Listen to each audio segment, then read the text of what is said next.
A sunny but chilly day in Piscataway, New Jersey.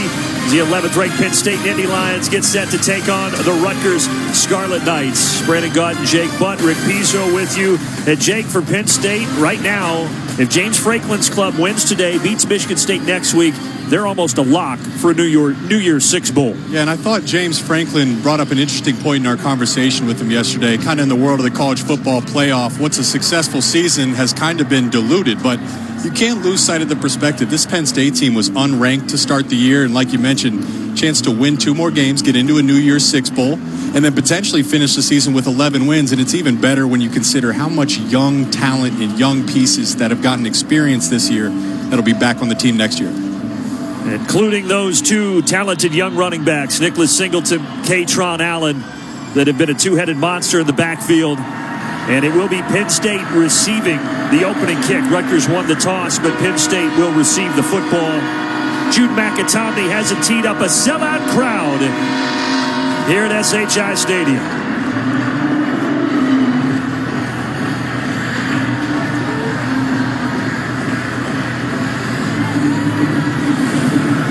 And off we go, week 12 of the college football season. And a touchback. And Penn State will have it at the 25-yard line. Talk about the youth of Penn State. This is one guy who is 24 years old, the 6-year senior Sean Clifford, who last week passed Trace McSorley for the career passing yards record in Penn State history. He's had quite the career.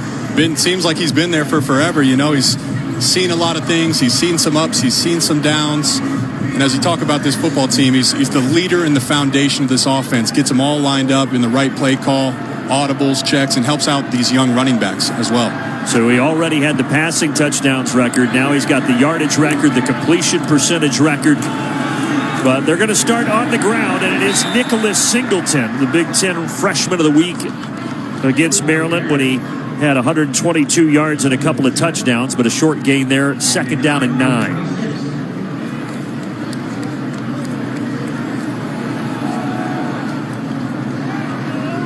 And each of the running backs, Singleton and Allen, after that carry by Singleton, they have 124 carries apiece on the season. So it has truly been a quality in the backfield. And we welcome you, those of you just watching Indiana take on Michigan State. Just getting the party started here. Second play from scrimmage for Penn State. And Singleton got a 1-yard gain, now a 5-yard gain, and an early 3rd down here for the 11th-ranked Nittany Lions.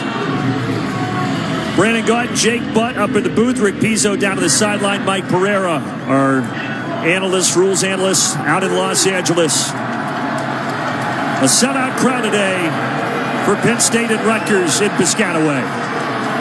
See Rutgers really aggressive, man-to-man across the board. Might bring some pressure with only one safety in the back end. Clifford, pressure, and just does get it away, but it's incomplete. Wesley Bailey, who leads this Rutgers defense in sacks, almost got another one there. And it'll be 3 and out for the Nittany Lions. And Penn State is coming off another week without having given up a sack all game. 3rd down is a chance for the defensive line to get after the quarterback, and almost gave up a sack there. Yeah, 4th time this year that they did not give up a sack. A week ago against Maryland, so early pressure getting to the quarterback, a good sign for the Scarlet Knights, as Barney Amore, the senior punter, is out there. Cruikshank, one of the most dangerous return men in the country, is deep, but the punt will bounce out near the 30-yard line. And our first look at the Rutgers offense and piloting that offense is Gavin Wimsatt. He got the keys a few weeks ago. This is his 3rd consecutive start, and certainly his best start, Jake, although it was in a loss, was last week at Michigan State. Brandon, we've kind of got to see his progress in real time. Now we've called our 3rd straight Rutgers game, and go back to Michigan. First half, really good things he put on tape. Second half kind of showed his youth. Collectively against Michigan State last week was his best game. Looked really comfortable in the pocket, made throws in big moments. This will be a big test today, though. This is a really elite Penn State defense. And the freshman is going to the air right away, but incomplete in the direction of Johnny Langan. 2nd and 10. So this Rutgers offense, the other thing they did last week against Michigan State, they ran it well, 224 rushing yards. Man, if you want to see what a football game looks like, go back and watch number 23, Kyle Monungai's highlights from last week. Violent downhill runner, not just running around guys, running right through the V of their chest. And as we talk about Wimsatt, the run game is what really helped him in the offense as a whole last week, led by Monungai. And it will be Monungai getting the carry, but nothing doing there. That Penn State defense so stout. And coming up, Nick Tarbert, third down. Here is that defense, a defense that is without their star corner again today, Joey Porter. So Johnny Dixon replaces him. Can't wait to watch number 11, Abdul Carter. One of my favorite players that I've seen on tape this year. I think we're looking at a future multi-year All-American, potential first-round pick. He can do a little bit of everything. Another guy I'm looking out for, Kalen King. Joey Porter Jr. is out. Kalen King will now be their cornerback number 1. He's one of the best in college football at man-to-man coverage. Third down and 12. They're going to get a chance to play some coverage here. Wimsatt off his back foot to nobody. Closest in the area was Johnny Dixon, who's replacing Joey Porter today. So each offense 3 and out here to start. Adam Korsak, the senior punter, who comes into today 187 yards away from breaking the NCAA record. Not under duress, will foul for intentional grounding. He also is 10 punts away from the all-time NCAA record. This is career punt number 328 for the Melbourne, Australia native.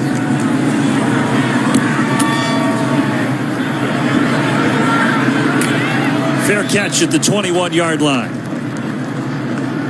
47-yard punt.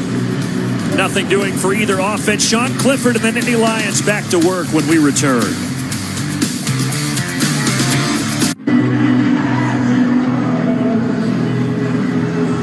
Football on the Big Ten Network is powered by Unleaded 88.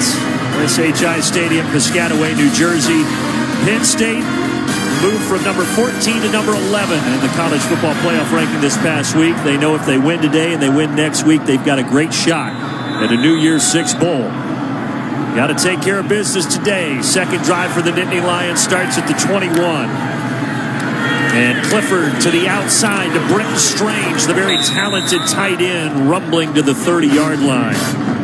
This offense, one thing to watch, they are without their top wide receiver, Parker Washington, today, Jake. That, and they've had some success running the ball. Two guys I'm looking out for is the running backs, Nicholas Singleton and Katron Allen. Now, those two guys have been so good this year. And speaking of, there goes Nicholas Singleton. He needed 2. He got 2 for the first down.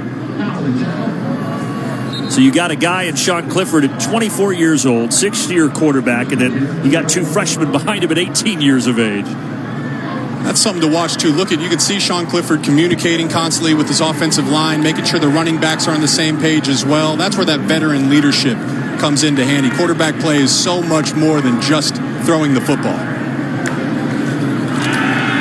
Clifford will throw the football here, and he gets it to Keandre Lambert-Smith, who figures to have a bigger role with Washington out. He gets 5 yards. This Rutgers defense, what are you watching out for them today? I don't think they get enough credit, Brandon. I think they've been playing solid defense for the most part of this year. Pretty solid defense there. Austin Dean making the stop, and it'll bring up third down. So you asked me what I'm looking for. Penn State, great running backs, great tight ends. Well, Deion Jennings, number 17, their linebacker, is out today, so they're having to go with a backup. That might be an issue for linebackers who are traditionally lined up on the running backs and the tight ends. Jameer Wright Collins is the one who replaces him. 3rd and 5. Clifford, pressure off the edge, and Clifford is swung to the ground by Avery Young, the 5th-year senior on senior day, making an early impact.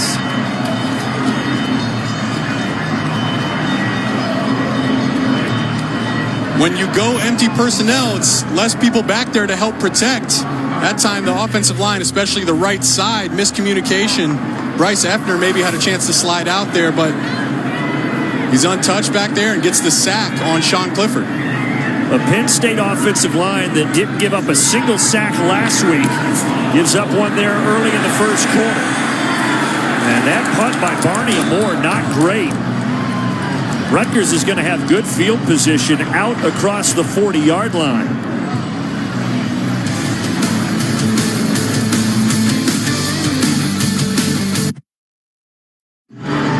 Back here at the booth, Brandon Gott, Jake Butt, Rick Pizzo down on the sideline. So 3 drives so far, only 1 first down. Each team kind of feeling themselves out. And I'll tell you what, for Rutgers, a lot of energy in the building. Sellout, senior night. This won't be easy for Penn State. Well, I was ready to talk about how improved this Penn State offensive line was, but already 2 pressures, 1 leading to a sack. So far, so good for the Rutgers defense. And then just a 26-yard punt for Penn State, and now Rutgers gives it to Rashad Rochelle, a freshman they're very high on, and he gets a nice carry of 7 yards. All right, let's take a look at the Impact Players brought to you by Auto Owners Insurance. Really had fun watching Kyle Monungai run the football last week, playing the game the right way, doing it out on the edge, running through guys, and then Aaron Cruikshank, does a little bit of everything for him. Jet sweeps, ran some great routes outside. They'll need both these guys to step up today if they want to pull off the upset. Rochelle again with the hole and a first down. So this is a guy who is listed as a wide receiver, but he was recruited as an athlete, and all 16 of his touches this year have been carries. So I think he's more like a running back at this point. And with Aaron Young out, Samuel Brown injured earlier in the year, they're going to need guys to step up to help run the football. And Penn State, they got 2 great young running backs, but Rutgers says, hey, how about our guy, Rashad Rochelle? Yeah, Young is out today and next week, and as you mentioned, Samuel Brown also out for the season a few weeks ago. Whips it to the air, and he finds Cruikshank, the 5th-year senior, his final home game, and he's got his 41st catch of the season, a first down.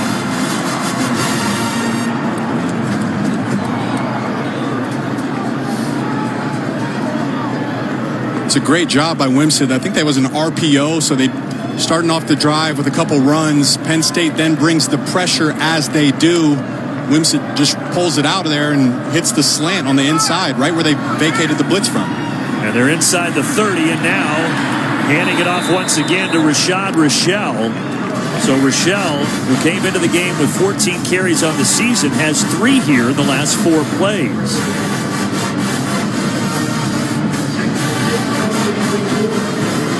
True freshman, and since this is the 7th game he's played in, he will not redshirt. Remember, you can play 4 and still keep your eligibility for that season.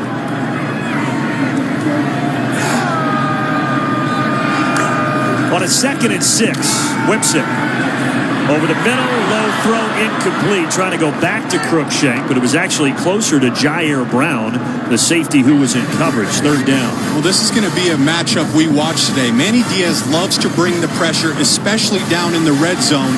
How does the Rutgers offensive line hold up? Can the running backs help take pieces off and give their quarterback some time? That time, Wimsatt, he had a guy wide open, just wasn't able to get it there because there's a man in his face. And once again, what we know about 3rd and 6, Manny Diaz loves to bring the pressure. It is a little windy today, and from this spot, could it be 4-down territory? There is the pressure from Manny Diaz. Wimsatt flips a dangerous pass. Once again in the direction of Cruikshank, but nowhere near. 4th down, and they will try a field goal.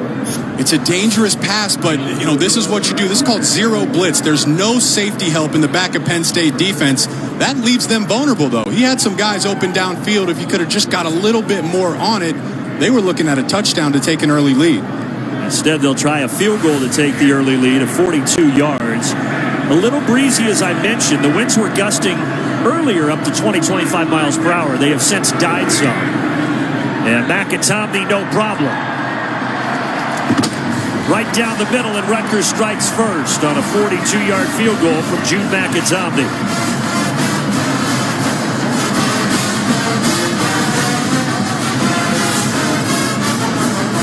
Scarlet Knights trying to pull off a stunner. They have struggled against Penn State in their program history, but up 3 early.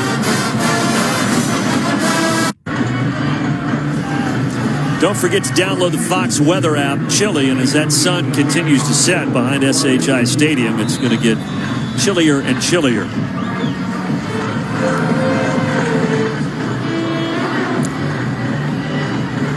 Rutgers field goal to take the 3-0 lead, and now McAtomney boots it away. Singleton from the goal line. And the stud freshman breaks into the open. He is gone. They will not catch him. It's a 100-yard kick return for Nicholas Singleton. And just like that, Penn State has the lead.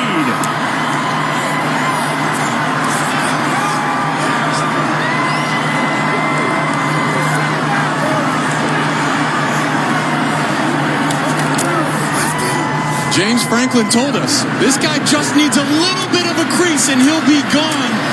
Normally does it out of the backfield, but here it is on a kick return. Got some great blocks from his guys, and that wasn't just a little crease, Brandon. That was a big crease. See you later. He was the Big Ten Freshman of the Week for his performance against Maryland. 122 yards rushing, and now he takes it 100 yards on the kick return. And the extra point is good, 7-3, Nittany Lions. So far in this game, we've had 4 total drives. Each one has lasted less than 2.5 minutes, and we didn't even get a 5th drive there because Singleton took it to the house.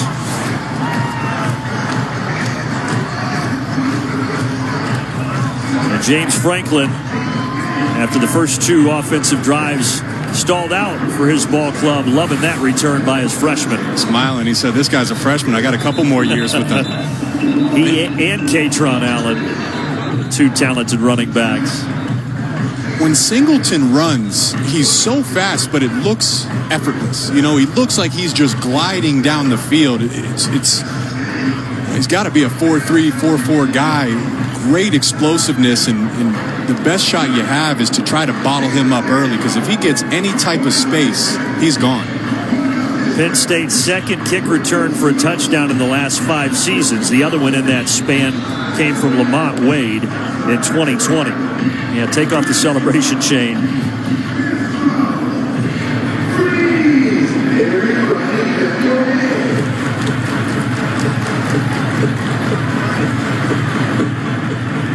And now Jake Penninger sends it away.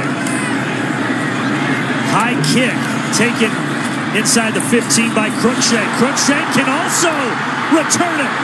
Are we going to have back-to-backs? No! Penninger, the kicker, catches him from behind, but not before he takes it to the 20-yard line. Wow. So you're Penn State, you think you're going to pop a ball up to try to back them up. You know, normally kick it out of the back of the end zone. It's a fair catch start on the 25. Beware of number 1, Aaron Cruikshank. He's an excellent playmaker. I imagine down the rest of the day, they're just going to be okay with the touchback. That's a great job by Cruikshank and a great job by the blockers out in front of him.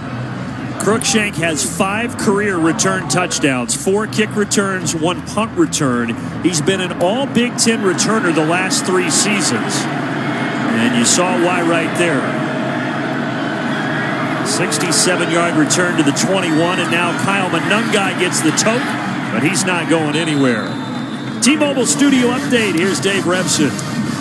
Brandon, Travion Henderson back from injury for Ohio State. No Mayan Williams today, and Henderson getting it done as a receiver as he takes it in for the Buckeye touchdown. They are on top right now, 7-3. Marylanders have the field goal. All right, Dave. Continue to track that and everything else on an interesting day in the Big Ten. Of course, Michigan barely escaping against Illinois to keep their title hopes alive. Whipson underneath, getting it to Shamin Jones, and Jones will have a first down. It'll be 1st and goal at the 9. As Penn State and Manny Diaz bring this pressure, there's going to be some space underneath, and they ran some excellent complementary routes to effectively act as a pick. Keaton Ellis couldn't get across or run with Jones, and that's an easy completion for Whimsett. And as you think about it, you have to do something to force Manny Diaz to stop bringing the blitz. A couple completions like that, and he might think twice.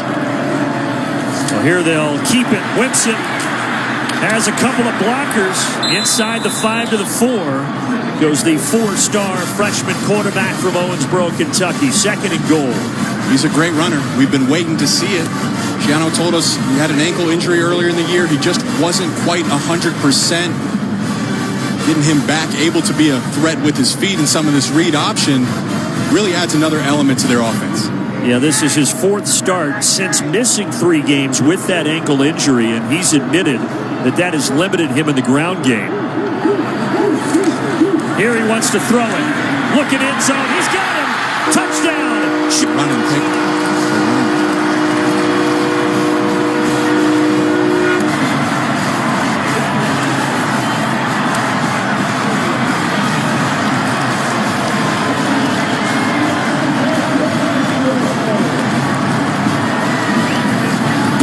And a Rutgers offense that has struggled mightily at times this year looked very efficient on that drive.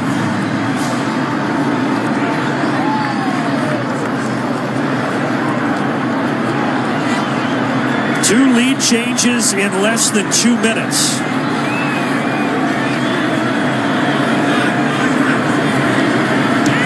(10-7) Scarlet Knights.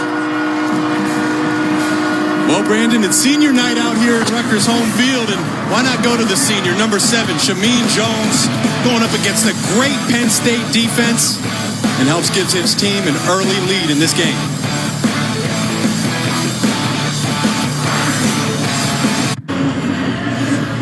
On this side of the football, Impact Players presented by Auto Owners Insurance. Already seen Singleton show up on special teams, in Penn State without their top receiver, Parker Washington. That just doubles down on the emphasis Clifford will have getting his talented tight end, Brenton Strange, the ball. 2 guys to help match up with these guys, number 0, Christian Isian, and the linebacker, number 22, Tyreen Powell. 10-7, Rutgers with a lead here. And a chance at a return for Katron Allen, and Allen is dropped at the 20. Let's go down to Rick Pizzo. Brandon, thank you. As Penn State gets set to go back on the field, we understand why James Franklin relies so much on Sean Clifford, not just because of the young talent, but because of situations like this. A start so uneven, back and forth. Franklin says Clifford does as good a job as anyone he's ever seen at understanding and managing what his offense needs, surrounded by guys with a lack of experience. He makes calls, protection checks at the line. Franklin told us on Friday, he calls that Clifford's superpower. It's his biggest strength. He may not have the arm strength or the speed as other quarterbacks, but that's what makes him so special and why Franklin continues to rely on him as the Penn State starter. 44th consecutive start today for Sean Clifford. Unfortunately, on that kick return, an injury. Joshua Youngblood, who is down. And we're going to step aside here for 30 seconds. Joshua Youngblood, who has been out 3 of the last 4 games with injuries, a wide receiver, and obviously plays on special teams, and took a pop and now being helped off the field.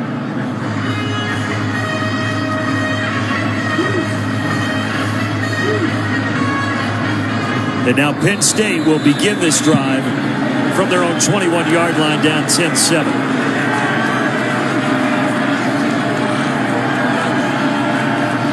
Allen is the tailback. Allen gets the call, and Katron Allen trying to fight forward, but he'll only get 2. 2nd down and 8. I want you to take a look at the box that Rutgers defense is building on the next play. Traditionally, they run quarters coverage, meaning 2 safeties in the back end. Right now, they're going with a 1 high safety look, which brings more guys down and into the box. It's much more aggressive. This time, they're back in quarters. Allen flips out of the backfield, but Clifford is going to throw it to Strange, his tight end. 2nd catch for Brenton Strange, who leads the team in touchdown receptions and is 3rd in catches this year. He gets 5 yards, and that'll bring up 3rd down. Officials time up for player injury. And another injury. This is Jordan Thompson, a sophomore from right here in New Jersey, and we'll step aside for 30 seconds. So a couple of injuries here on the last few plays for Rutgers. First, Joshua Youngblood on the kick return, and now defensive end Jordan Thompson is still down.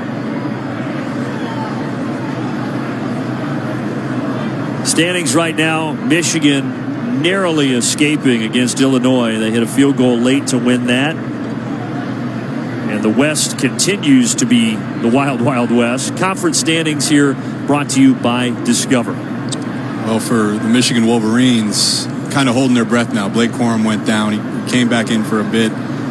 Don't believe he finished the game. That's obviously the heartbeat of their team and their offense. We'll see if he'll be healthy for the Ohio State game next week. Thompson walking off gingerly. You see the brace already on the right knee from the sophomore from Parsippany, New Jersey. Well, you were talking about quarters coverage. Yeah. What is that? So when you think about what a coverage is, it all labels the safety help, the back end. Cover 2, there's 2 safeties. Cover 3, there's 3 safeties. Quarters is 4. 4 quarters in $1. That means 4 guys in the back end. You see right here, Rutgers, cover 1. 1 safety, man-to-man across the board. It's much more of an aggressive defense. Third down and 3, handing it off. Allen tries to back his way forward. It's close. Needed to get to the 31, and it looks like he may be a foot short. He is. It's 4th down. So these two teams are combined 0 of 5 on 3rd down so far in this game. And Penn State is going to punt the football. Yep. Looks like his butt touched, and he fell down forward, but he was already down. But, who made that tackle is the safety, number 4, Desmond Igbinosun. Well, we were talking about the coverages. You had 1 safety in the back. That allowed Desmond Igbinosun to come down in the box and make that tackle to force 4th down. Barney Moore is struggling, and that one hit off the helmet of his teammate, and then Cruikshank picks it up. We'll be right back in 15 seconds. 41-yard line. The ball will be spotted where it hit off the Penn State player's helmet, so it'll be at the 39-yard line for Gavin Wimsatt. Friday Big Ten Tailgate comes to you live from Iowa City, a special day to get you ready for the Huskers and Hawkeyes. Presented by Buffalo Wild Wings. Big Ten Tailgate Friday, 2:30 Eastern on Big Ten Network. And depending on how everything shakes out today, Iowa could be playing for the Big Ten West title. First, they have to deal with the Gophers.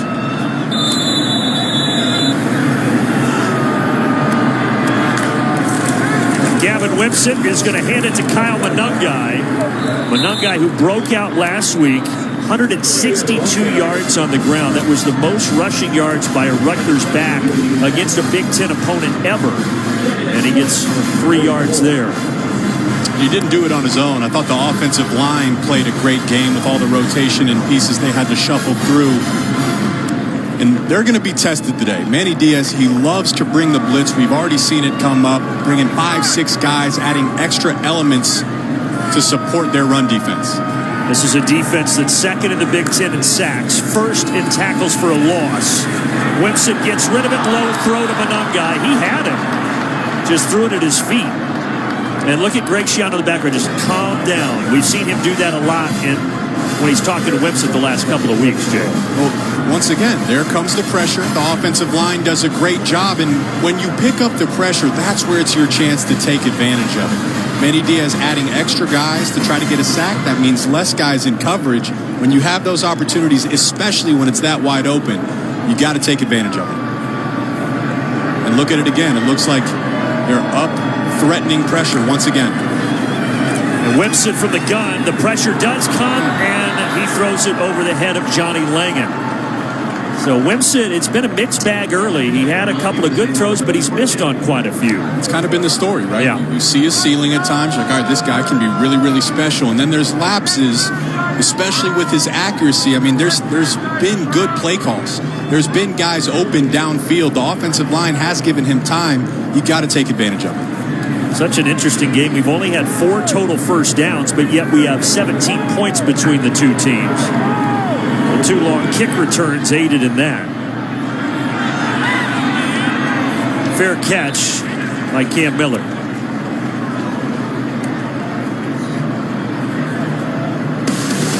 Friday, Hawkeyes and Huskers collide in the annual rivalry showdown. Big Ten football presented by Currency. Friday, 4 Eastern, Big Ten Network and the Fox Sports app. They play for the Heroes Trophy, and Iowa could be playing to head to Indianapolis for the Big Ten championship game. We'll see.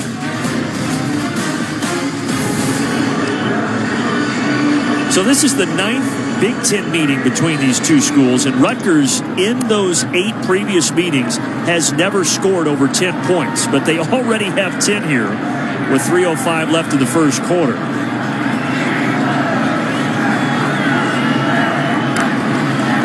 Penn State goes to work. Clifford to the air, and it's caught by Mitchell Tinsley, who becomes the #1 receiver today with Parker Washington out, and Tinsley gets 9 yards.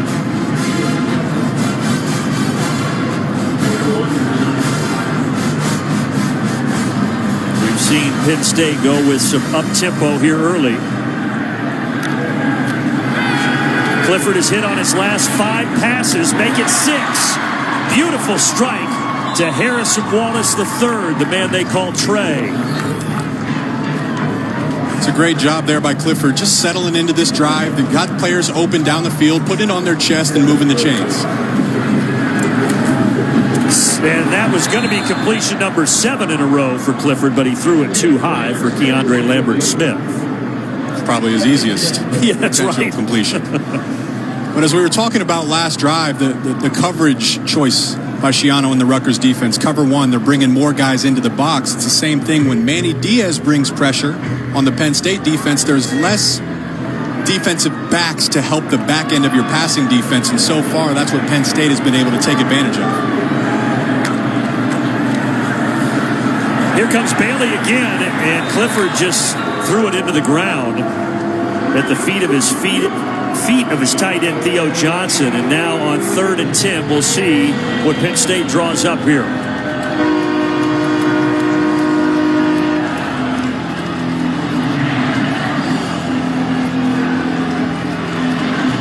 Parker Washington's out. He's been Clifford's go-to guy. Got a number of good tight ends in the game, but really so far Rutgers has been able to pressure Clifford. He hasn't had much time. Penn State offensive line is going to need to stiffen up and give him some time to throw the ball. Now, without Washington, you lose 46 catches and over 600 yards. Clifford, he's going to tuck it, try to run, and he gets across the 50. But he's going to be short by a couple of yards. Well, you got a decision here. Do you keep the offense on the field? You do, and James Franklin has been known to really love to go for it on 4th down. It's been your Officials timeout for player injury. That's Aaron Lewis, very talented defensive player for Rutgers, who is down, reaching down to his left ankle. 30-second timeout. The magic is calling you to stay at a Disney Resort hotel, where you're surrounded by the world's most magical celebration. The fun never stops. Special friends greet you. You soar to adventures with extra time in any of the 4 theme parks every day. Don't miss the Walt Disney World 50th anniversary celebration. Save up to $400 on a 4-night, 4-day room and ticket package at select Disney Resort hotels. Big Ten Football in 60, presented by Rocket Mortgage. Sundays on Big Ten Network. Kevin! Oh, nice. Kevin, where are you? Kevin! Hey, what's going on? I'm right here. I was busy cash backing for the holidays with Chase Freedom Unlimited. I'm going to cash back on the gingerbread house. Oh, it's got little people inside. And a snow globe. Oh, I wish I lived in there. You know, I can't believe you lost another Kevin. It's a holiday tradition. That it is. Earn big time with Chase Freedom Unlimited. How do you cash back? Chase, make more of what's yours. Big Ten Today. Weekdays at noon Eastern on Big Ten Network. Aaron Lewis, redshirt sophomore defensive end who started his career at Michigan and then transferred back to his home state. He's from Williamstown, New Jersey. Walking off, but gingerly. Just tough to see. Aaron Lewis was really budding into a conference-recognized player, a really good player in the run game and the pass game, probably their best defender. And was starting to play some of his best football down the stretch of the season. We hope the best for him. As defensive coordinator Joe Harasimiak said, nobody plays football harder than number 71. Hopefully he can return to this game right now to the sideline. 4th down, and Penn State, it appears they're going to punt the football. We thought that they were going to go for it. They had the offense out there, but then they switched it up. And that's probably credit to Rutgers' run defense, not feeling confident that you can have an open playbook and get those 3 yards. Alex Paqueta will punt it. And a flag, a false start, that's going to back him up. And this is also False start. Offense number 25. 5-yard penalty, 4th down. This is also the first time we have seen the freshman punter Paqueta. Barney and Moore, who punted the first 3 times, struggled. A couple punts under 30. And so they bring out Paqueta here.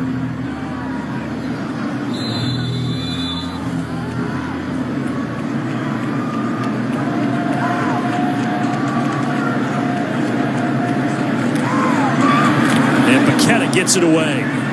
Crookshank, fair catch at the 16. Football on the Big Ten Network is powered by Unleaded 88, the clean burning fuel choice that's engine smart, earth kind. September 13, 2014, Rutgers' first conference game since joining the Big Ten. And it was in front of a record crowd of 53,774. Penn State would come back late, get the 13-10 win in Rutgers' Big Ten debut. And I mentioned it earlier, but that 10 points, that's the most that Rutgers has scored against Penn State until today.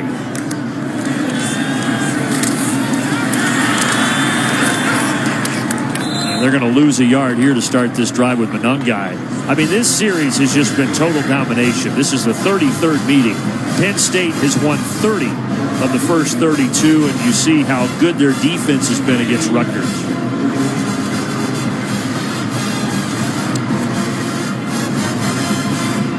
Kind of expecting a continuation of that too, right? Coming off last week against a talented Maryland offense with a lot of weapons, they completely shut them down. If you're a Penn State fan, you were looking for a continuation of that success. Winston inside of a minute left in the quarter. He finds Johnny Langan, and Langan got popped and the ball comes free. It is picked up by Kobe King, and he is in for the touchdown. Marquise Wilson is the one who jarred it free. King scooped it. King scored it. Now, was it a fumble or was Johnny Langan down? The ruling of a fumble recovered by the defense is under further video review. That's a fumble. Yep. Shouldn't be reviewing this for too long. Watch the ball coming off his right shoulder there. The top of his shoulder looks like it's coming out right there. Right there. And he's not down until about right. Yeah, there. That's out. At Penn State, that is 2 touchdowns for them. Neither of them offensive touchdowns. They had the kick return of 100 yards, and now this defensive score. Let's see it here.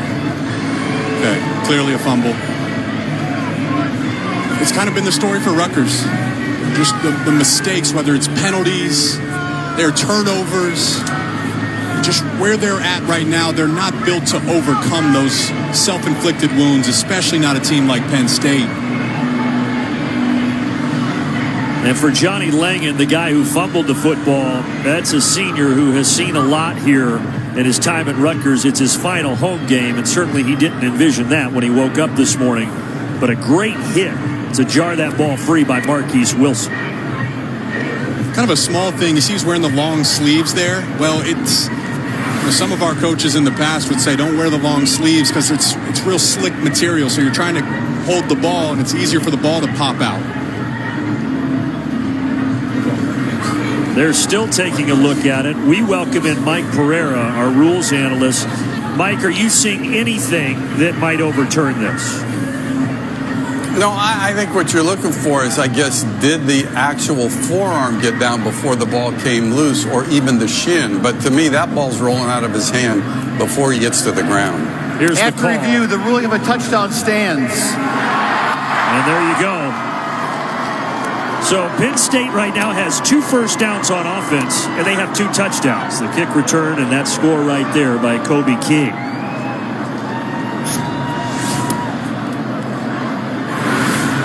Now the extra point. And Jake Pinniger, the redshirt senior, knocks it through. We've already had 3 late lead changes, and we've only played a little over 14 minutes. How about that? Back in 30 seconds.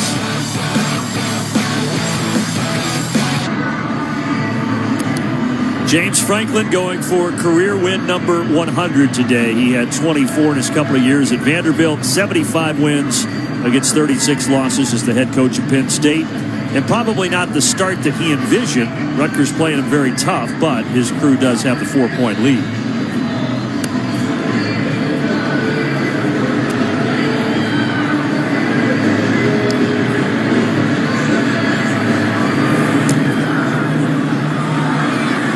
Cruikshank, remember, he had a 67-yard kick return earlier. Not this time.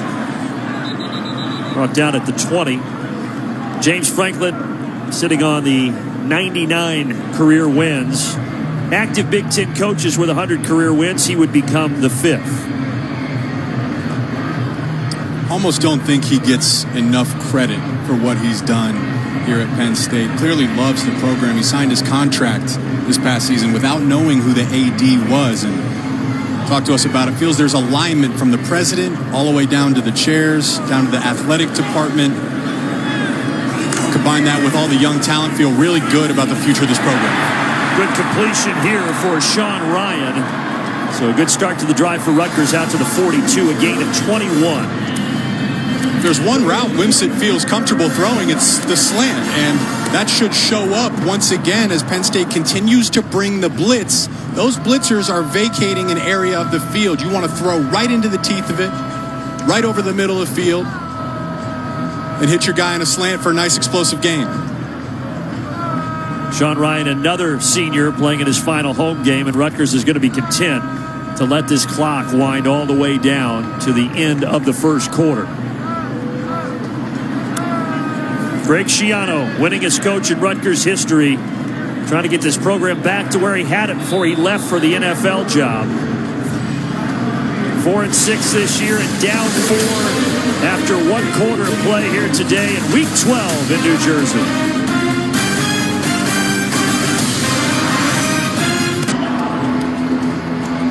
James Franklin, 9th season, taking the Nittany Lions to 3 New Year's Six Bowls, and very likely if they win here today and next week against Michigan State, they go to a 4th New Year's Six Bowl. And we kind of talked about it to start the game.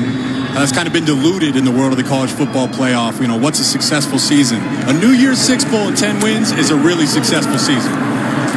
Rochelle with a carry up the middle. And yeah, they're only losses to Ohio State and Michigan, but it does feel different because of the college football playoff, Jake. You're exactly right. And it should even feel different considering the perspective of where they were to start the season. Unranked, a lot of question marks across the offensive line, people questioning Sean Clifford. Well, they answered all those questions and then some. 11th right now in the college football playoff standings. Wimsatt had pressure coming from the backside, and he got it to Rochelle. So that's Rochelle's first catch in his Rutgers career. Go along with the 17 carries he has this season, but it's a loss of 2, and now you're dealing with a 3rd down and 5. Again, it's really all on number 2, Wimsatt. Manny Diaz, really blitz happy. He's been bringing it all day long. Can he get the ball out? Can he throw into that pressure and make Penn State's defense pay? They expect more pressure here on 3rd down. No sacks yet from this Penn State defense. They had 7 last week when they dominated Maryland 30-0. Wimsatt lofts it down the sideline. Incomplete in the direction of Sean Ryan. But Johnny Dixon, who's filling in for the injured Joey Porter, was there step for step with him. 4th down. They brought the heat once again. Talented freshman number 11, Abdul Carter, blitzes right in the A-gap, but Rutgers running back steps up and hits him, so he had a shot down there, but wasn't able to connect. Corsack on the cusp of the NCAA punting yards record. is going to send this down near the 15-yard line.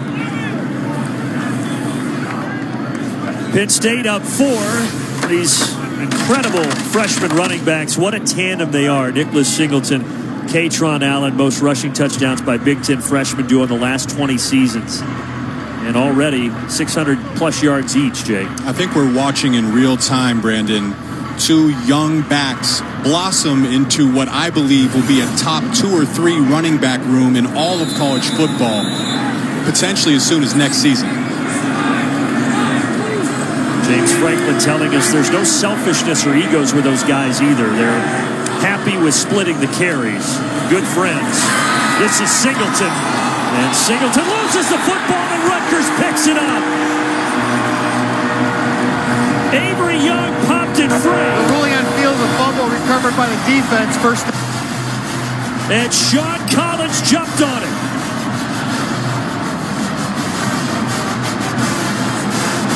And maybe there's a little bit of the youth. Ball security is of the utmost importance. But, I mean, they teach you to put your hat on the football. Avery Young did exactly that and pops it right out, and Rutgers is there ready to recover. Now what do you do with it? Now can you get some points out of it, a touchdown out of it? It's a great job by Avery Young. That'll be in the offseason teach tape. Avery Young, 56 career game, most on this defense. He had a sack earlier. Last week he became the 13th player in program history to reach 300 tackles. And now he forces a fumble.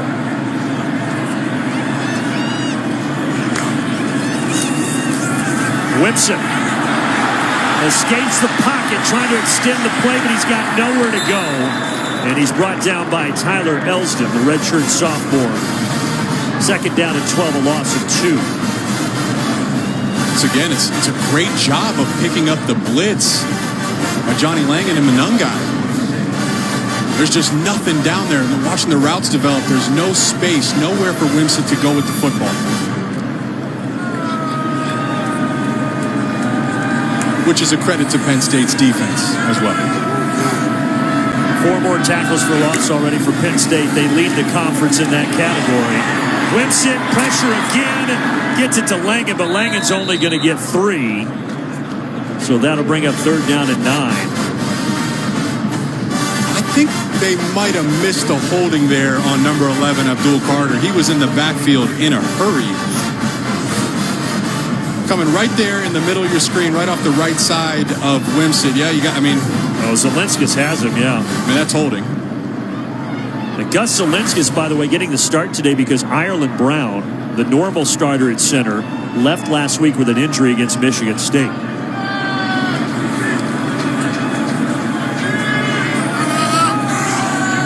But no flag. The pressure. Yeah, no flag came 3rd and 9, and they're going to have to take a timeout. Greg Schiano was signaling before the play clock ran out. Prior to the expiration of the play clock, first charge timeout Rutgers, full timeout.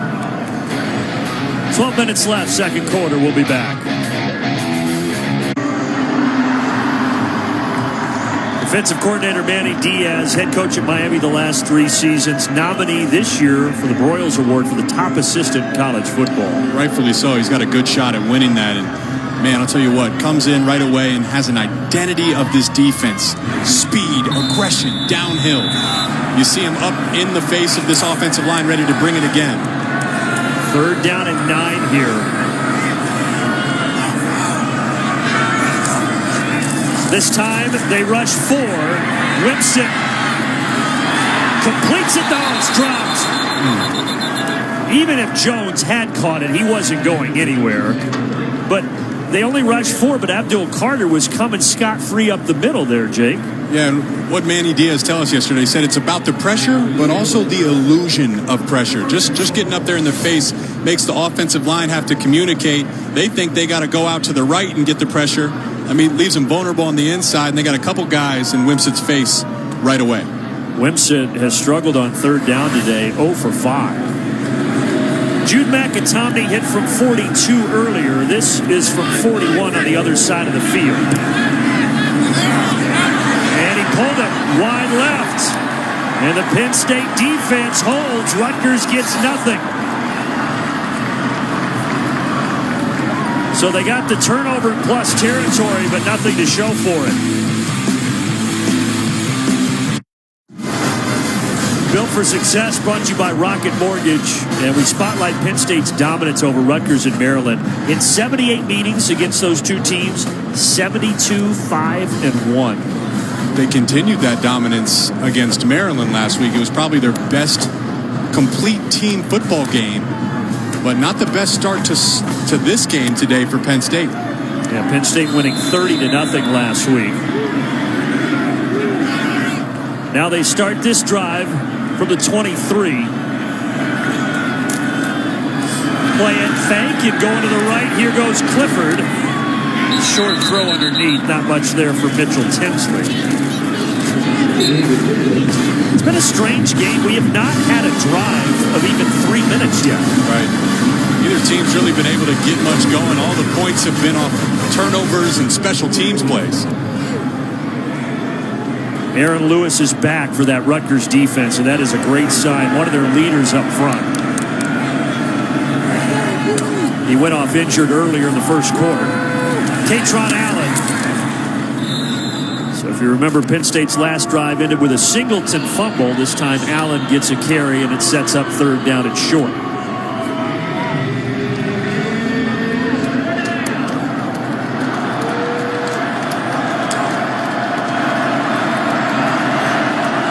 So Penn State's been doing this all day. They get lined up, they do a dummy count, and then they talk to the sideline to try to get into a favorable play. Handoff, Allen is taken down to the backfield, and it is Aaron Lewis, who got in there for a big tackle for loss and forces a punt. But you can tell he is not 100%. It's great to see him back. Well, they're showing kind of a read option. They leave a couple guys unblocked off the edge. Clifford really should have pulled it, but he hands it off. And Aaron Lewis, great to see him back on the field and making plays. He's a young man, a sophomore, who in high school thought about giving up football to focus on basketball. The defensive line coach of the football team, Justin George, said, no, no, no. And now look at this. A flag comes in. They also drop the ball, but it might be offsides.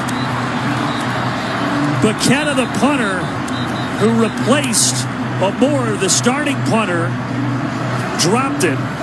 But we have to see what this penalty flag is about. 16, Max Melton just got there. He jumped a little early. Offside. Defense, number 16. 5-yard penalty results in a first down. Wow.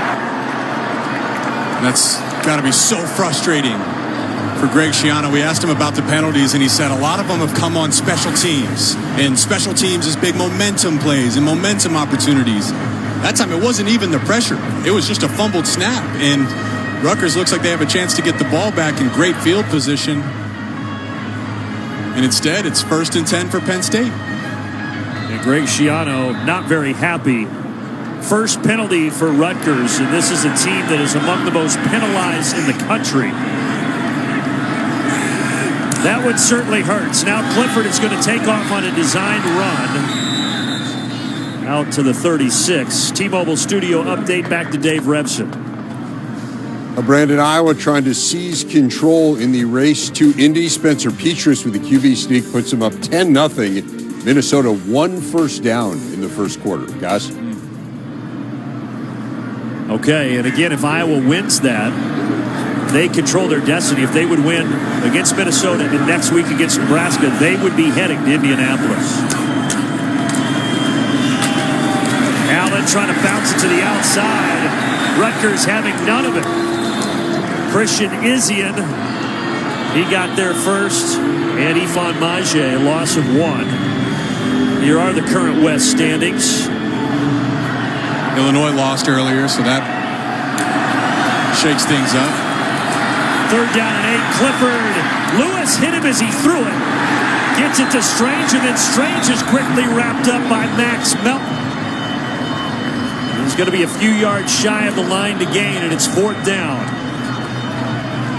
We talk about the speed of Penn State's defense. How about the speed of this Rutgers defense? They're flying around. They're sending blitzes.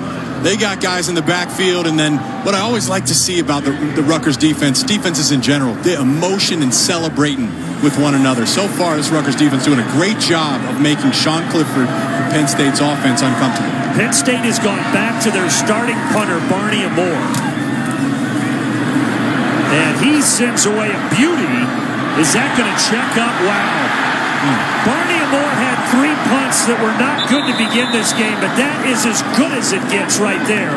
A 58-yard boot, and the Scarlet Knights are pinned inside the 5.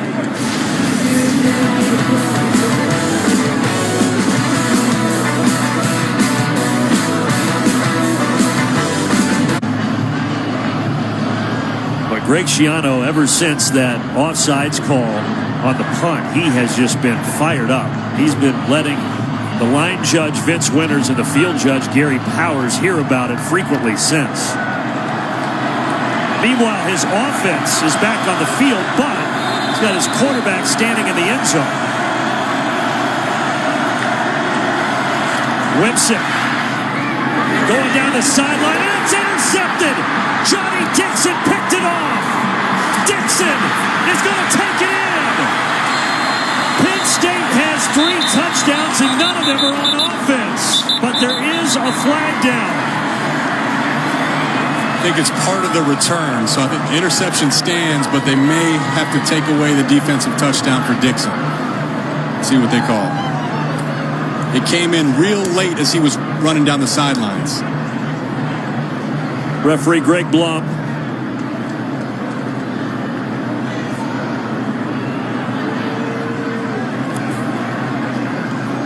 Gavin Wimsatt has struggled big time with interception issues. After the interception, personal foul, illegal block, intercepting team number 99, 15-yard penalty, first down.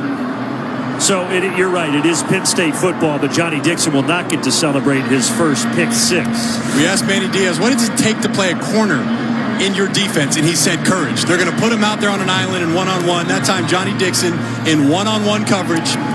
If Wimsatt could put it out there, maybe it's a big play, but Dixon gets his head around and finishes it with an interception.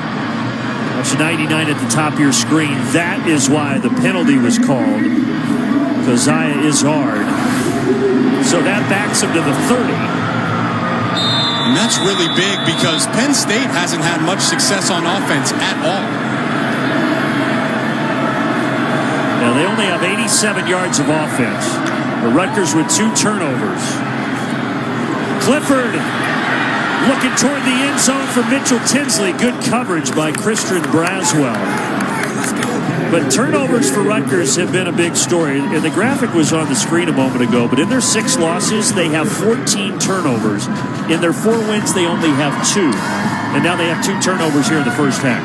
Talk about analytics. Turnovers is one of the key statistics, one of the most telling statistics to your chances, increase your chances of winning or losing. Penn State's been going to this empty formation quite a bit today. Now they bring Singleton across the formation.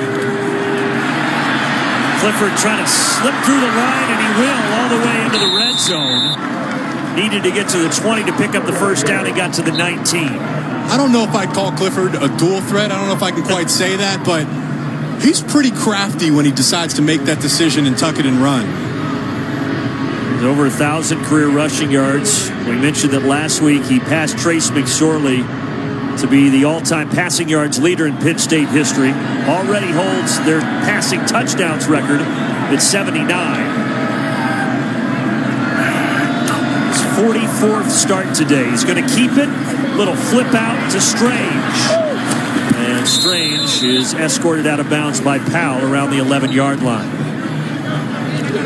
Love what they do with these tight ends, lining them up all over the field. That time, both of them in the backfield. Run a little play action. 1st and 10, it's a running down, and you get an easy completion for Clifford and get the ball in one of your best players' hands in Brenton Strange. 3 catches so far for the tight end. New diamond formation here. Give it to Singleton. And Singleton gets to the 10. It'll be 3rd and 1 here.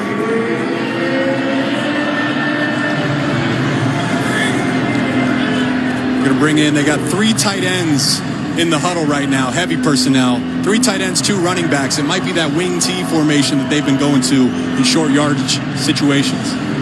But right now, these two teams are combined 0 of 11 on third downs. Can Penn State change their fortunes? It is that formation, and then they get out of it, Jake. Got Rutgers defense on their heels. Clifford, wide open. Tyler Warren strolls in for the touchdown.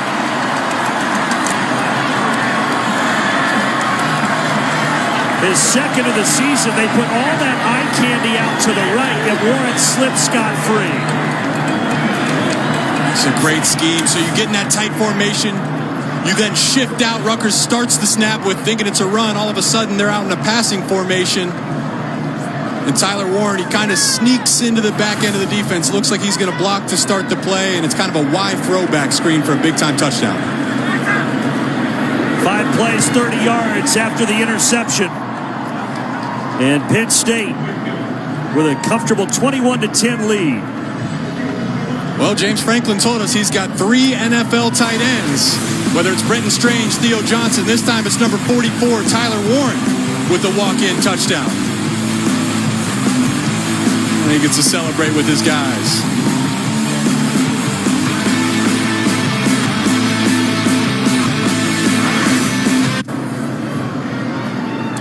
Tyler Warren with a touchdown catch. Penn State, they now have 10 touchdown receptions by their tight ends, most in the conference. John Mackey Award goes to the nation's top tight end. If they gave it to a group as a whole, Penn State would certainly be in that running, but they all spread the wealth, unselfish, similar to the running back room we talked about earlier, Brandon. And a lot of talent in both of those rooms. Penn State with 14 points off of those Rutgers turnovers.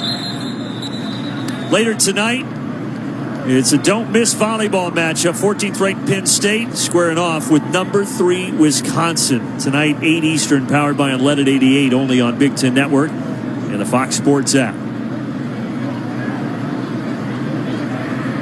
So now, you see, we've talked a lot the last few weeks about how does Gavin Wimsatt bounce back. Another interception, his 7th of the season. We'll see how he responds here.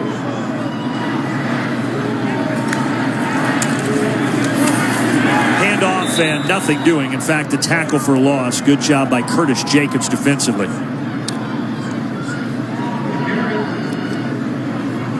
Rutgers had a great start, but now they're wobbling a little bit. Greg Schiano's trying to tell his guys in the last timeout, hey, calm down, fellas. We're playing good football, right? It's can you get something going on offense? I should say good defensive and special teams football. They need some offense to complement it. Back to the ground, Al-Shadi Salam, who the last couple weeks is a little bit of a forgotten man in that backfield. That's going to bring up third down. He gets 4 yards. You brought up a good point here to start this on 1st and 10. You said, how can Wimsatt take that next step forward? Well, you make a mistake. Can you not compound it? Can you not make a bad situation worse? Can you not go out here in a third down passing situation and make another mistake to really back up your defense? You want the completion, but avoid another turnover, another interception. On 3rd and 6, pocket starts to collapse. Wimsatt on the run, out of bounds, incomplete. Good coverage on the back end by everybody in that Penn State secondary, and Rutgers will have to punt. So there's the stud, number 11, Abdul Carter. He's dropping back in coverage, and then look at that speed as he's pursuing Wimsatt.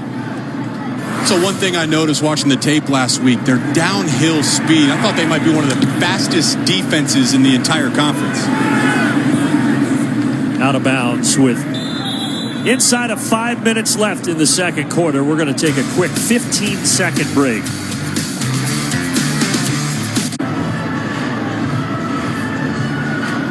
(21-10) Penn State, the number 11 team in the land, up by 11 here with less than 5 to play in the half. The 6-year senior quarterback Clifford flips it out. Lambert Smith has the sideline, has the first down, but there is a flag on the ground back at the 32. Holding offense number 86. 10-yard penalty. First down. Tight end Brenton Strange. Didn't think he really needed to do it. right there coming on the edge. Oh, yeah, I guess he did need to do it. Never need to hold, but in that time, probably did need to do it. It's an easy call for the official. Coming up, stick around for the Reese's Peanut Butter Cups halftime report. A lot for Dave, Jerry, and Joshua to discuss. The Wild Wild West, and again, that Michigan-Illinois thriller where the Wolverines kept their title hopes alive. And back into that empty formation again, Brandon. Now Clifford by himself. It's a spot foul, so 1st and 17. Pressure from Lewis. Lewis almost got him for a sack. He does force an errant throw out of bounds. Call that a coverage sack. Clifford's looking downfield. They're running some double moves, but really nowhere to go with the football. It's a great job by Rutgers passing off routes into the zones, communicating with one another, and forcing Clifford to throw it away. And Aaron Lewis, who briefly left the game injured, has come back in and had a huge impact. Look at the top of your screen up there. Rutgers has been playing off coverage all day. I think the hitch is there. That one, did he get there early? No flag. They're going to say good defense by Max Melton. 3rd down and 17. So it's off coverage just like we talked about, and it's a close one. Penn State probably thinks that's a flag. Rutgers says it's a bang-bang play. Doesn't matter because no flag is thrown, and now you're in 3rd and 17. Started this drive with an opportunity to take advantage and really take control of this game, but the penalty backs him up and puts him in a tough situation. Clifford under duress. Down he goes. It's Aaron Lewis again, and he had some help as well from Kenny Fletcher.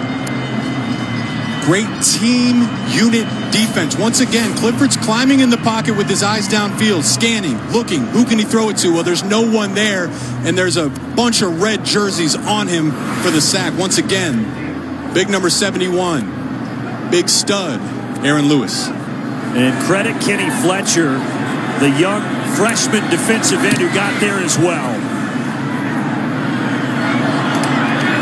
Fair catch inside the 35 by Crookshank.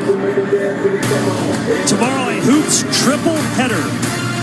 Nebraska starts it off, Indiana against Miami, and then Michigan hosting Ohio, all presented by Jeep. All tomorrow, Big Ten Network, Fox Sports app starting at 3:30 Eastern.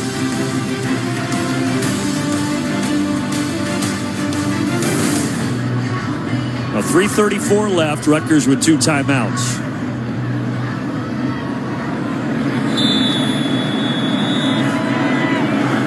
Gavin Wimsatt just 7 for 16 today. He's a true freshman, or redshirt freshman, I should say, as he hands it off to Rashad Rochelle. And Rochelle will get 3. It was 23 Kyle Monungai last week that established some type of strong running game, but today it's really been 18 Rashad Rochelle.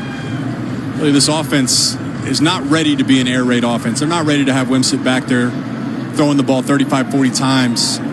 Need to get some type of run game going. And Rochelle's back there next to him once again. Inside of 3 minutes. And Rochelle is brought down. That was a great job by Keaton Ellis. The safety who went to State College High School, stayed home to play for the Nittany Lions, and the junior's having a good career. Just so much speed and depth across the board of this Penn State defense. I'd say they're playing their best ball at this point in the season. Manny Diaz came in earlier in the year. They're starting to learn the playbook, understand their role and their keys, and once they see it, they're flying downhill. 7 tackles for loss now for Penn State in this game. 80 on the season to lead the Big Ten. 3rd and 7, Wimsatt under pressure, flag. Well, we'll see if the sack stands for Abdul Carter.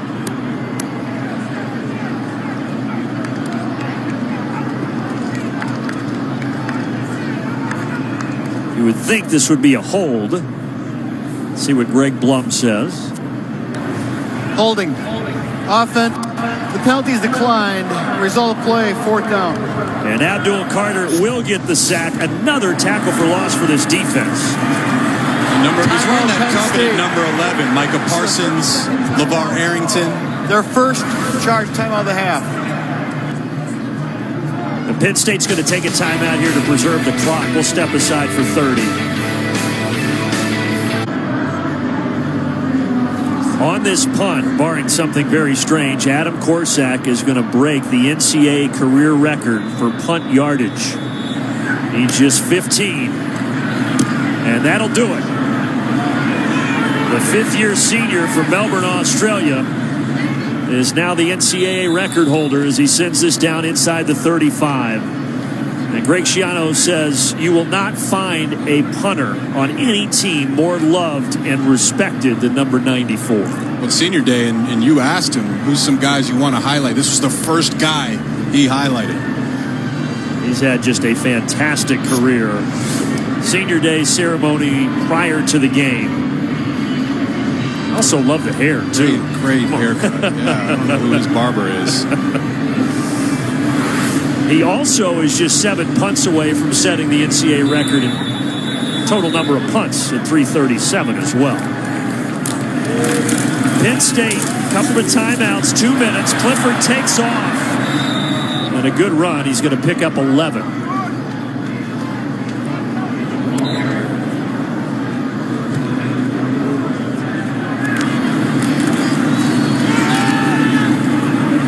Clifford's pass batted free. Good job by Braswell knocking it away, trying to get it to Lambert Smith.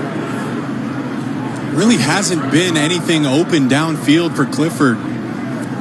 Without their best receiver, number 3, Parker Washington. And there's been a number of times Clifford's been looking downfield trying to get the ball to somebody, but it just hasn't been anything there. And there was no news on why Parker Washington was out. We were just told that he was not playing today, did not travel with the team. Running it up the middle with Nicholas Singleton. So now you got a 3rd down. You're going to let the clock tick here. Again, still the 2 timeouts for the Nittany Lions.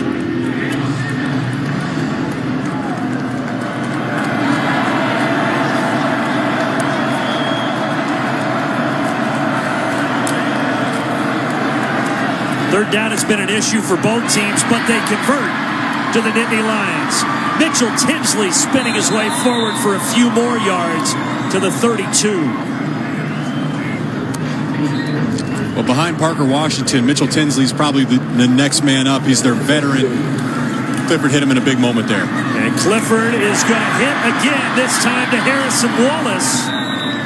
Inside the 15-yard line. You got plenty of time.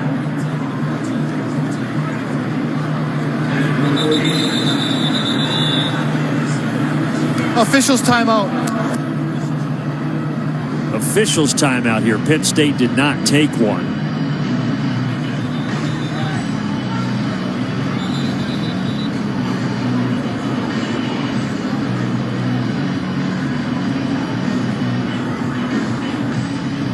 Not quite sure. Trying to figure out here why they blew the whistle and stopped the clock.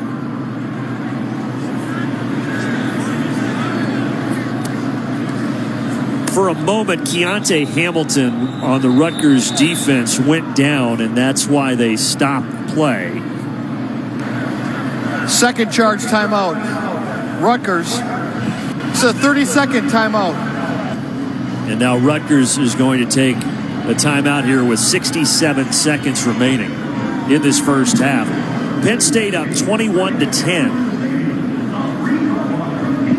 And you know, Rutgers and how limited they've been at times this year on offense, you think if Penn State scores here and makes this 28-10, I'm not going to say that's insurmountable for the Scarlet Knights, but obviously that would be a big road for them to try to climb back. It's probably fair to say the way the offense has been playing at this point today. To start this drive, I was wondering how long can Rutgers defense really continue to hold?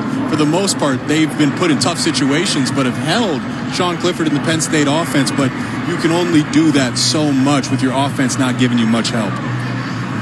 They started out both on defense and offense, the Scarlet Knights, and looked as good as they've looked in a while since the first half against Michigan here a couple of weeks ago. But all of a sudden, Penn State, if they put this in the end zone, they're going to seize control going into the locker room. Clifford, design run, right up the middle. Nobody touched him. And he strolls in.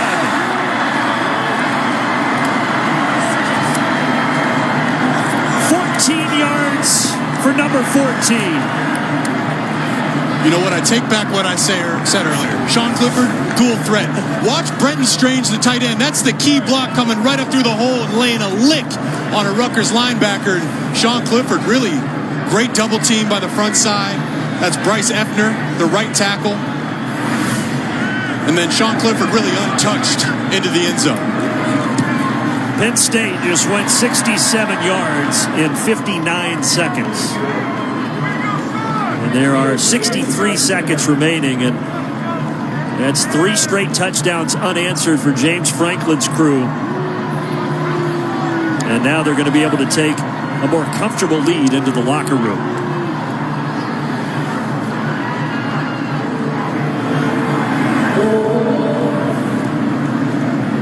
Friday, the day after Thanksgiving, the Huskers and Hawkeyes battle it out in a rivalry showdown. It's presented by Currency. Friday, 4 Eastern, Big Ten Network and the Fox Sports app. Iowa currently up 10-7 against Minnesota in the second quarter. If Iowa wins that game against the Gophers and wins next week against Nebraska, they will be going to Indianapolis.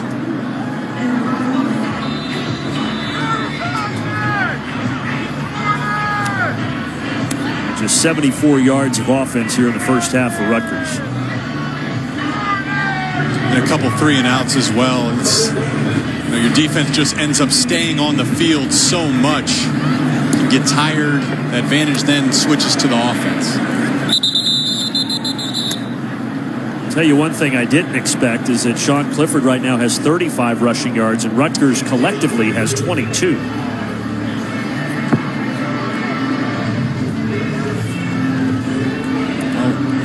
Based on last week, the Michigan State game, you'd imagine you see a couple runs, maybe some kneel downs right away.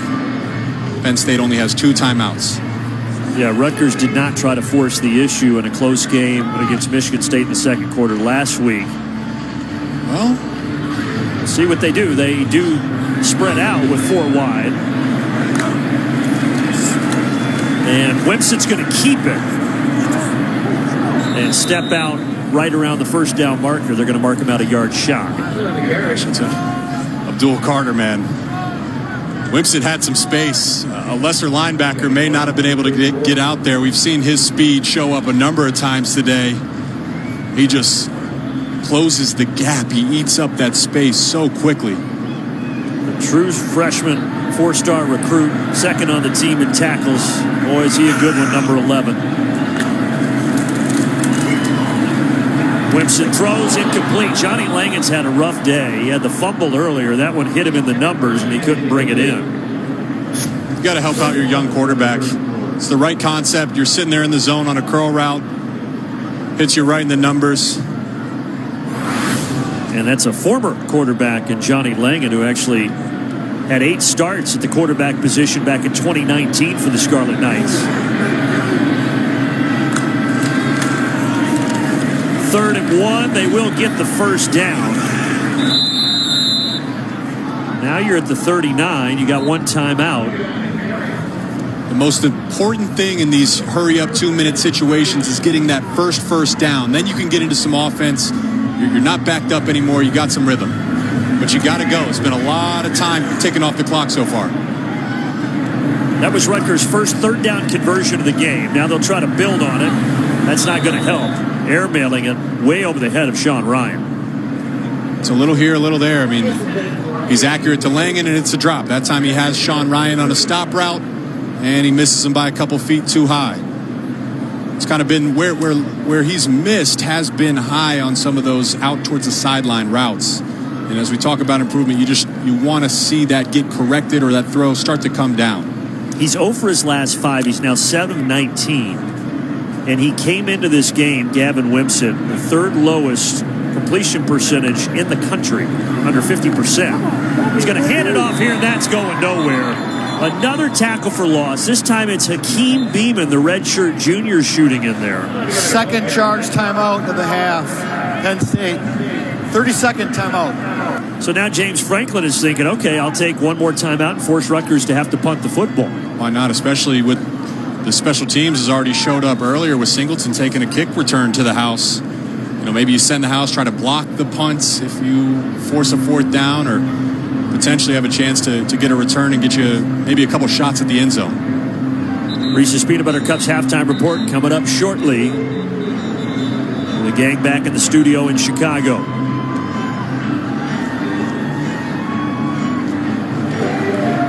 Adam Corsack waiting to possibly pad his record that he set on the last punt. Keep saying it, but you just don't want to make a bad situation worse. I don't even expect Rutgers to try to throw it here. I expect to run and make Penn State burn their last time out. That's what'll happen. And another tackle for loss. And guess who it is? It's Abdul Carter. Third and final charge timeout. Penn State. 30-second timeout. Penn State fans, enjoy Carter on Saturdays for a couple more years because he's going to be playing on Sundays. There's not a lot of linebackers. He entered on the backside B gap behind the center. There's not a lot of linebackers that can then run down the running back. But, oh my gosh, he's already a really good player. He's only going to get better throughout his career. I think Manny Diaz asked him, hey, what's the ceiling for Abdul Carter? Oh, let's see. Well, he did kind of say, well, maybe take me out. But he's back in there, so hopefully that was nothing. We asked Manny Diaz, hey, what's the ceiling of Abdul Carter? And without hesitation, whatever he wants it to be. There's nothing that this guy can't accomplish in his career. He's got that level of talent. Corsack with that running punt. He also got knocked down, but there is no flag. I think he was trying to draw the flag, the punter Corsack. And the football settles at the 21-yard line, a 45-yard boot. Got hit by Abdul Carter. Let's see, was there contact? A little bit. It's not nothing. He also, but it's not something. Yeah, and he does get protection, but he also ran up toward the line as well. Correct. Another thing that Manny Diaz shared with us is, remember, he came over from Miami this offseason, didn't really know Penn State's roster, didn't know their recruits. Abdul Carter is a freshman. He said he turned on the first 3 plays of Carter's high school film. Said, all right, this guy's going to be a dude for us. He's going to be a high-level playmaker. Yeah, he said, I didn't need to see anymore. I could tell right away. He's had a good first half, so has that Penn State defense, and it's a 28-10 lead for the Nittany Lions as they head to the locker room.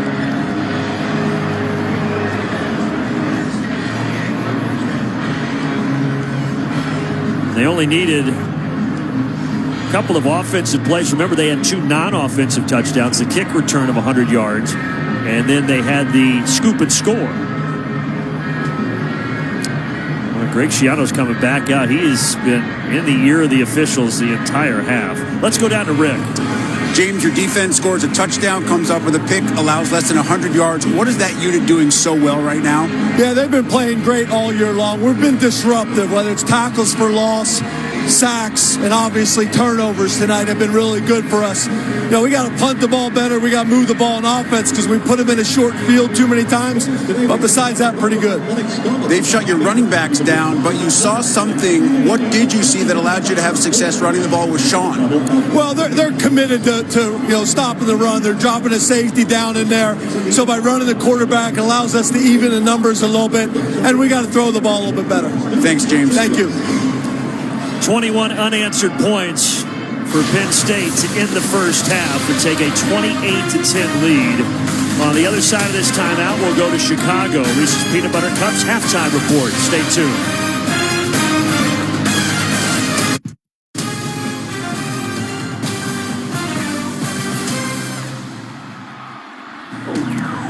Defense, special teams getting it done for Penn State. They had a kick return touchdown. They have the fumble return touchdown there by Kobe King.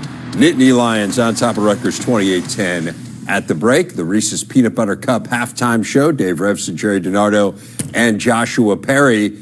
Rutgers done a pretty good job defensively, but Penn State figuring out other ways to score and getting it done here. Yeah, Penn State's defense really outstanding. And here's the problem Greg Schiano has. He wants to bring along Gavin Wimsatt, right? I mean, and the likelihood of Rutgers coming back and winning this game is probably not great. So how do you continue to develop a really talented quarterback against a really good defense without breaking a lot of his confidence and putting him in a really bad position? Yeah, I mean, that's a unique question because I think there's an honesty element in it where maybe you pull your quarterback aside and say, listen, this game is going to be difficult, but you have to get these reps so we can learn through this process. So I think that's part of it. But going back to Penn State's defense, I mean, they were really good for years. Mm-hmm. And then you have a change at coordinator. It's something that's difficult to deal with. Now, all of a sudden, it feels like they've gotten much better. They've got young guys that are productive. The secondary's challenging throws.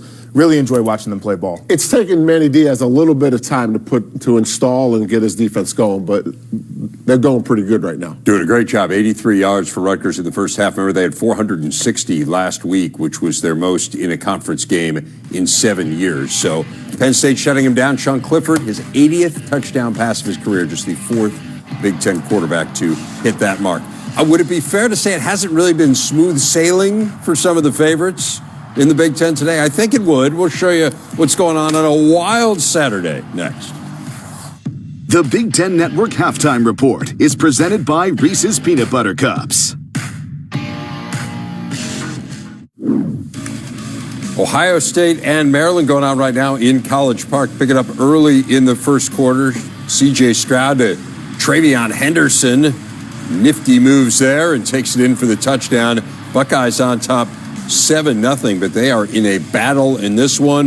Leah Tungavailoa, Roman Hemby beautifully set up by the Terrapins, and Hemby tiptoeing his way for 27 yards. Maryland got a field goal out of that. It was 7-6. Now Tungavailoa to C.J. Dupree.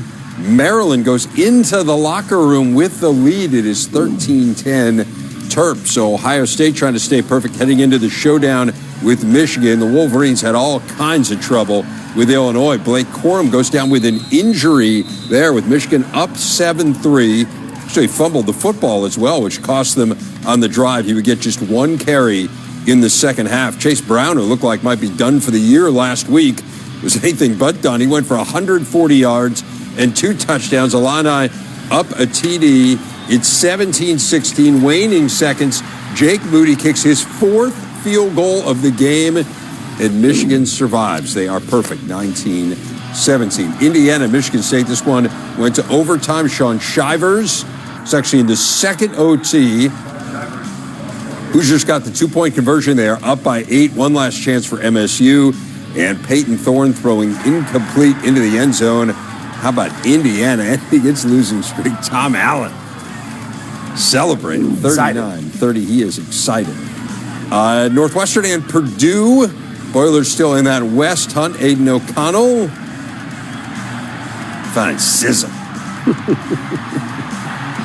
7-0 in favor of Purdue. Northwestern started a 4th-string walk-on quarterback due to injuries. Cole Freeman and Jack Sullivan gets him there on a 4th and 4 as the Boilers celebrate consecutive wins over Northwestern. First time in 15 years they have done that. Iowa and Minnesota. This game going on right now in the Twin Cities. Important one in the West. Spencer Petras with the sneak puts Iowa on top 10-0. Ensuing Gopher drive, though, it is Mo Ibrahim. Minnesota back into it. He's nearing 100 yards. They're at the half. Iowa on top 10-7. Wisconsin and Nebraska pick it up late in the 4th quarter. Graham Mertz, Isaac Garendo. Not going to catch there, Joshua. Absolutely. I mean, he's been a guy stepping up at that running back spot, done a great job. And then Mertz able to sneak it in. They missed the 2-point conversion. We're up by 1, and that score would hold. So Nebraska loses another narrow one as the Badgers clinch their 21st straight bowl. but Michigan and Ohio State are the focal point. Thoughts there? Right, and Michigan didn't look very good this morning. You look at it, 208 yards passing looks pretty good. No touchdowns, though, no picks. Nice drive at the end, but you never watched that game thinking that Michigan was efficient in the pass game. No, you did, and then you flip it to Ohio State, and they've got issues going on. The defense looks uncharacteristic from what we've seen this year. The run game looks bad as we've seen this year, and then the penalty, 7 for 62 yards, is not going to get the job done. I blame us for talking about the game before the game. It's our fault. We should apologize. All right. You can apologize on behalf of all of us. In fact, I think you may have just done that. Rutgers and Penn State, lone touchdown for the Scarlet Knights coming from Shameen Jones, his first of the year.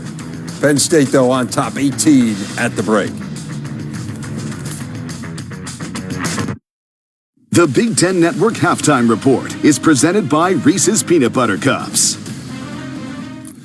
Later tonight, do not miss a huge volleyball matchup. Penn State in action in this one. 14th ranked Nittany Lions battling number 3 Wisconsin. It's women's volleyball powered by Unleaded 88 on the Big Ten Network and the Fox Sports app. Nick Singleton, the 7th 100-yard kickoff return in school history, has Penn State up 28-10 at the break.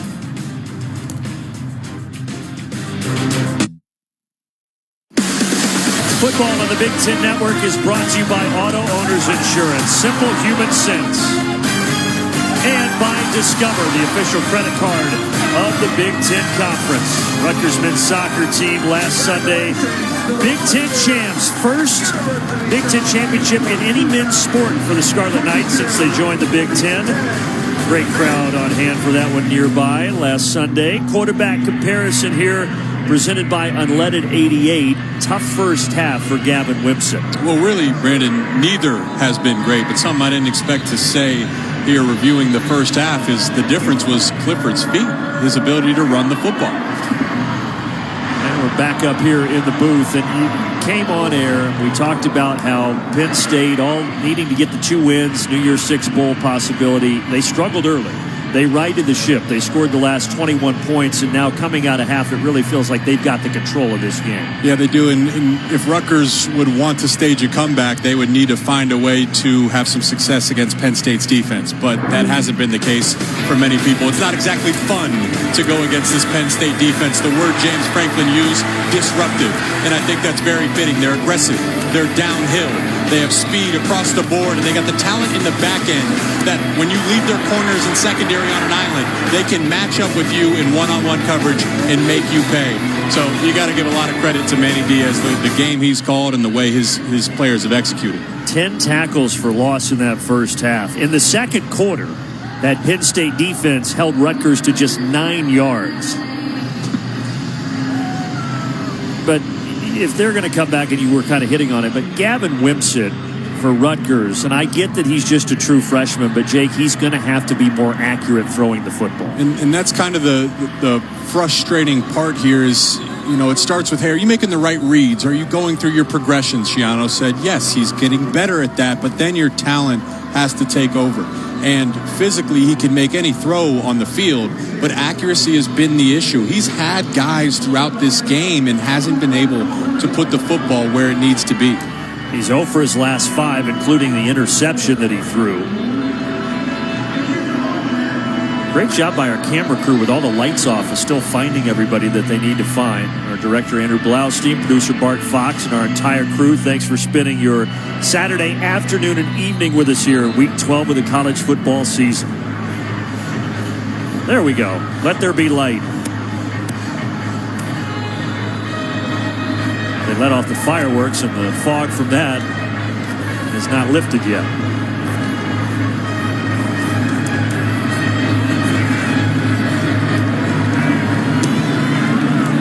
Bad kick by Penniger. Will it go out of bounds? Wow. It hit the pylon for a touchback. I've never seen that before. No, I've never seen that either. That is, that's remarkable. Well, that Crookshank's thinking, all right, let's let this go out of bounds. We'll get the ball at the 35. No, sir. What a kick. A bad kick that turned out okay for a very good kicker in Jake Penniger, redshirt senior. So the ball will be at the 25-yard line for Gavin Wimsatt. So, Brandon, they need to find a way to run the football. 19 carries in the first half, 31 total yards. Monungai had a great game last week, but he hasn't been able to get much going. How about number 18, Rashad Rochelle? Let's find a way to get the ball back into his hands. They fake it to him, and they throw it to Sean Ryan. And it is a foot race, but Ryan will be caught at the 20-yard line. Tracked down by Kalen King. I take it back. Forget the run game. How about we just throw a slant for 50, 60 yards down the field? And they showed the run game. And once again, Manny Diaz is bringing the pressure. It's going to leave your corners on an island. And that talked about the accuracy as well. Gavin Wimsatt accurate, putting the ball into the chest of Sean Ryan, and his speed does the rest. 55 yards for number 5, the fifth-year senior who started his career at Temple, then went to West Virginia, and now finishing it off here at Piscataway. Wimsatt batted in the air and almost intercepted. Curtis Jacobs got his hand on it. Rick, what do you have? Brandon, those two straight exact Rutgers needs to avoid when it comes to offense. I asked Greg Schiano about what has to happen to provide a spark. He said it's not about a spark. We need to make sure that when we have a play in our hands, we make that play. No mistakes. That's exactly what happened with that first long pass to Sean Ryan, and the mistake of that throw right there, that's one that Rutgers got away with. Now they need to find a way to take advantage. That 55-yard play was their first play over 25 yards today. And Wimsatt's not going to be able to get any yards here, just flipping it out of bounds. So now a third down. But you did see a microcosm times of what's plagued Rutgers and Gavin Wimsatt there on those two plays. Yeah, well, I think Rick brought up a great point when he was talking to Coach Schiano there is, no, it's not about a spark. It's not about one big play. Sure, we'll take it, but it's more about finding some type of consistent offensive identity that you can go to throughout the game. And we saw the spark, big slant, but now on first down, second down, no identity, and here you are sitting in 3rd and 10. Have not scored over 24 points this year against an FBS opponent, this Rutgers offense. And this time the ball is jarred free. Curtis Jacobs jarred it free and heading the other direction. Jair Brown, and Brown is going to score Penn State's second defensive touchdown of the ball game.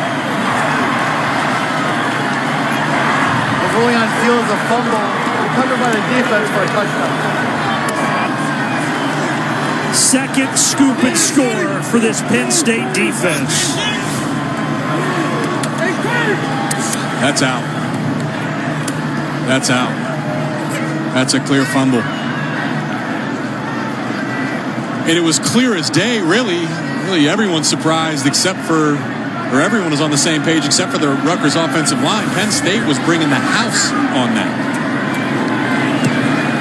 35-10, 3 non-offensive touchdowns for Penn State. Curtis Jacobs, he's got the hit, and then Jair Brown picked it up and went 70 yards. When they're bringing that all-out pressure, you see Curtis Jacobs lined up there in the A-gap. As a guard, Asamoah, the left guard, he's got to squeeze down. You got to work from the inside out. Force the widest rusher to get there. And Asamoah, he set outside to a guy that didn't actually end up even blitzing. And then that's a quarterback's worst nightmare. Curtis Jacobs right in your face a second after you catch the football. Just think about it. The pressure comes. Make the widest guy get to your quarterback. So you squeeze down. You leave the guys on the edge when you don't have the numbers. That one, I think I was on number 69, the left guard, Asamoah. 2 offensive touchdowns, 2 defensive, and then the 100-yard kick return by Singleton. The 3 non-offensive touchdowns have covered 184 yards for Penn State. Jair Brown, by the way, from Trenton, New Jersey, 45 minutes away. He's got a ton of friends and family here today, and I'm sure they enjoyed that 70-yard scoop and score by the senior. Well, the final drive presented by Auto Owners Insurance. Later tonight after us, 10 Eastern on the Big Ten Network, recapping the entire day of Big Ten football.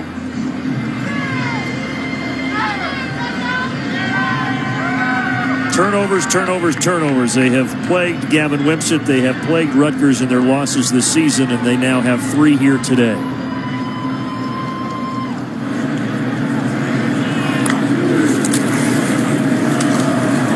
the middle. Good start to the drive, Al-Shadi Salam with his second carry of the game. Goes all back to it at this point. Looks like Penn State really in complete and utter control of this game. So now you say again to your young quarterback, just forget the result. Forget the end game. Focus on right now. What can you do on this exact play to make the correct read, deliver an accurate pass, and take a step forward in your progression? They're going to go to the ground again with Shadi Salam, but nothing is there. No gain. And it'll be 3rd and 3.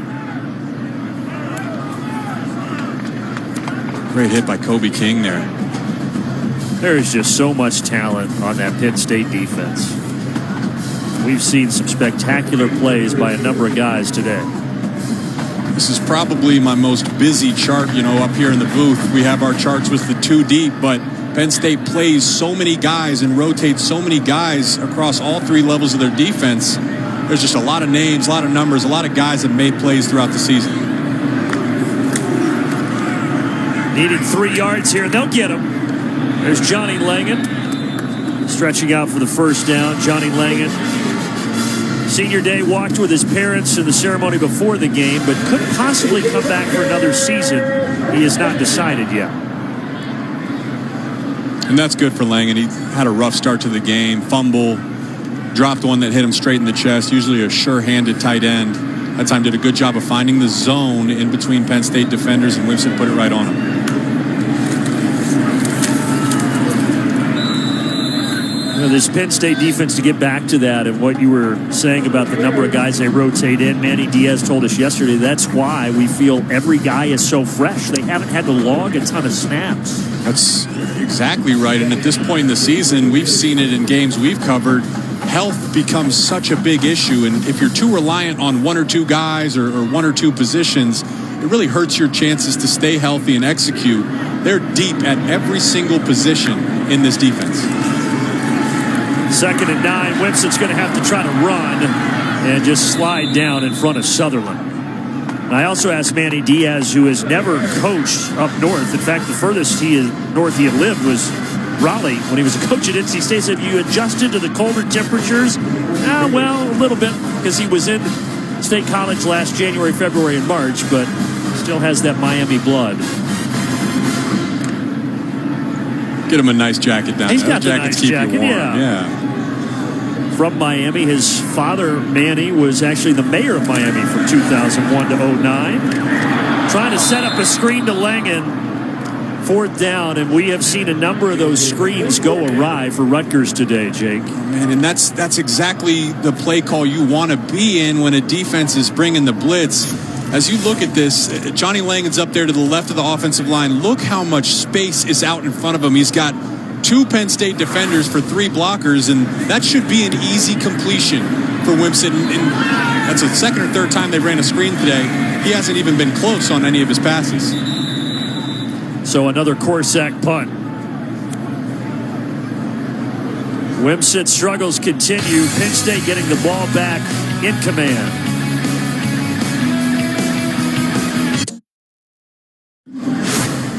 Big Ten Bowl picture. 9 teams have clinched. 10 is the record. That's happened 4 different times. Now, Michigan State lost today, which means they'll have to upset Penn State next week if they want to go to a bowl. And Rutgers would have to win today and next week. So as Brent Musburger might say, Foxy, the odds aren't looking good. They're down here 35-10, and Penn State has the ball back. Clifford off the play fake. Good throw and a catch by Mitchell Tinsley. And he'll get 11 yards and a first down. We talked about Tinsley being experienced. This is his 61st college game, if you count 2 years he spent at Hutchinson Community College.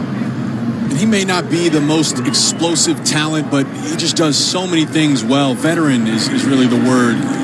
Just always in the right place at the right time. Sure-handed for the most part. He lit it up at Western Kentucky last year, and here he is again. Got some space on that sideline, but Young is able to track him down. He had 1,400 yards and 14 touchdowns last year at Western Kentucky.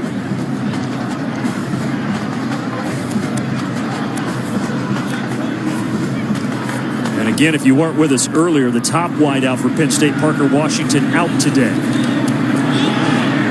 Clifford, good strike, but incomplete. That time trying to get it to Tinsley again, but Max Melton jarred it loose.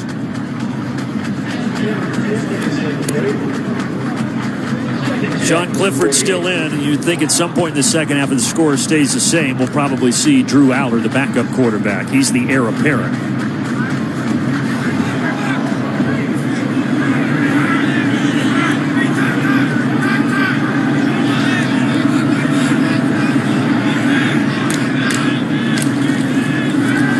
Swinging it to the outside to Liam Clifford. That's his brother.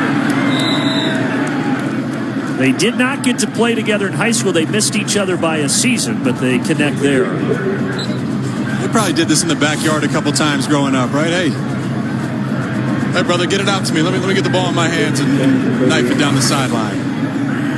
Both went to St. Xavier High School in the Cincinnati area. Katron Allen. Oh, what a cut. Two nice cuts. First and goal, Penn State, down to the 6.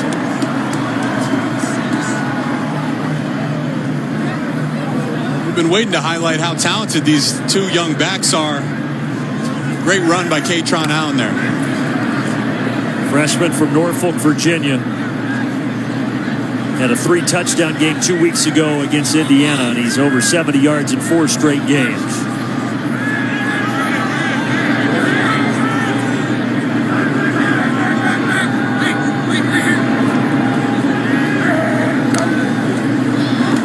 They'll give him another opportunity, patiently running behind that offensive line, and sneaks down to the 3.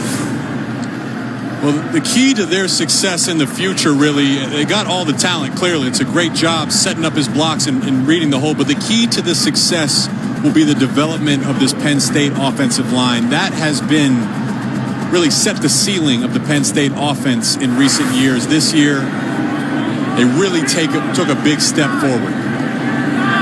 And a true freshman starting at left tackle in Drew Shelton. And Bryce Effner filling in at right tackle, and both have done a very good job, James Franklin said. Protecting here for Clifford. He throws it for the back of the end zone. Warren, who had a touchdown earlier, could not come down with that one. 3rd and goal.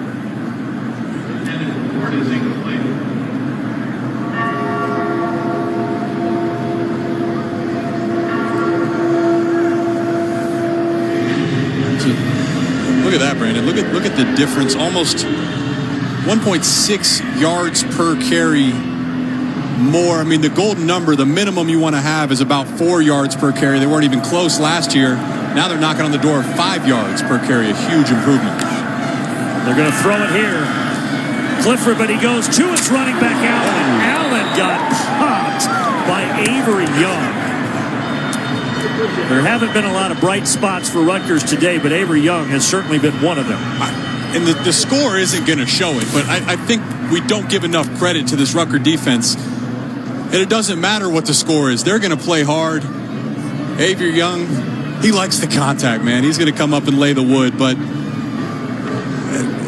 35 points, you might say, not a great defensive day.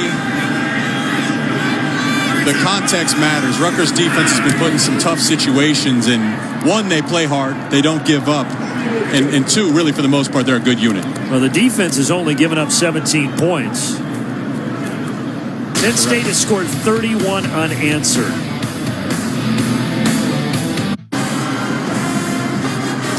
Well, that's 32 degrees. They haven't had to fire the cannon in a while, so he's just cold right now.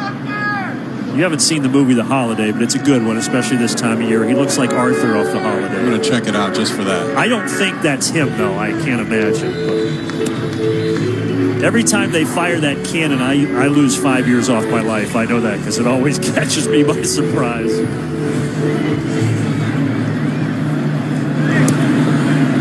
So 31 straight points have been scored by Penn State after Rutgers had a 10-7 lead, and the complexion of this one has changed dramatically since.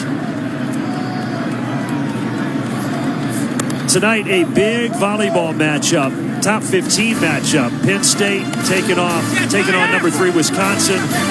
8 Eastern tonight, powered by Unleaded 88 on Big Ten Network and the Fox Sports app.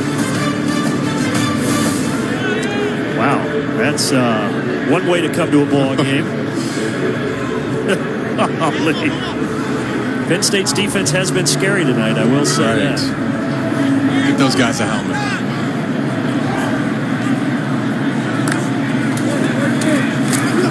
Up the middle, Manungai had such a good game last week, 162 yards, but he's been bottled up here today, as has this entire offense. 7 yards on that carry. Yeah, I mean, the way Penn State pressures, it's going to be hard to run it. You have to have some success throwing the ball, hit a couple screens to get Manny Diaz out of that aggressive downhill blitzing. But as we've seen throughout this game, that hasn't really been the case. I'm going to try to go to Manungai again. Well, I will say, look, Rutgers, they lose here today. They're not going to a bowl. They've got the game next week to finish off the season. But they do have some young talent coming back. We'll see if Greg Schiano can build and try to get closer to a bowl next season. And really, for Wimsatt, too, we've talked about it. There's no limitations in terms of physical talent for him. But if they can find some success, if he can learn, get a little bit of accuracy development, that'll really help out this team. Yeah, that's been the issue. And here he's just got nowhere to throw it. That's also been the case.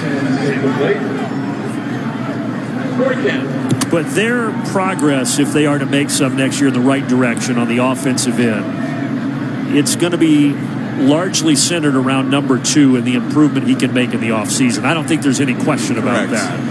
Well, and he is a really big threat running the football. Earlier in this year, they're playing Boston College in one of their first games, and he had a 70, 80-yard explosive run. That's it. Yeah, Izzian with a tackle there. Yeah, there's no question, as you said, he's got the talent. But this Penn State defense has been all over Wimsatt today.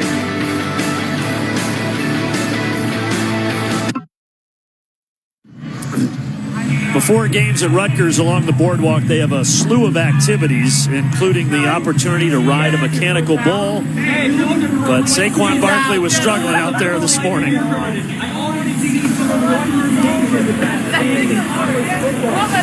Great atmosphere, but the fans that are cheering for Rutgers today, not much to cheer about. For Penn State, Drew Aller is in at quarterback, taking over for Sean Clifford. This is the true freshman, the heir apparent to the throne. He's going to hand it off to another freshman. And that freshman, Katron Allen, slips free. Izzian finally gets to him, but not before he takes it all the way down inside the red zone. And a flag back at the 26-yard line here. What a cut, what a run. I think they're going to get a horse collar. So. Yeah. 61-yard run. Here's the penalty. Personal foul, illegal horse collar tackle, defense for 0. Half the distance to the goal, automatic first down. Well, they're going to be set up nicely. You got to be excited for the future of this Penn State football team, and a big piece of that is these 2 young running backs. This time, it's Katron Allen's turn. Offensive line gives him a nice hole. Okay, good back might get 5-6 yards, but he's not a good back. He's a great back. Makes a nice cut, bounces it, and takes it all the way down inside the 10-yard line. First and goal.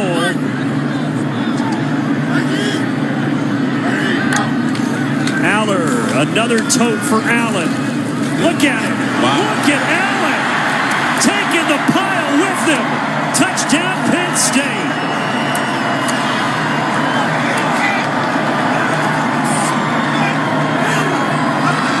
Churning those legs at 201 pounds for 6 points. You had to reward him. You get the explosive run, you get down inside the 10. All right, Allen, we're going to give you a chance to finish off this drive. Great job. I mean, there's so many red jerseys around him. Get some help from his tight end, his offensive line.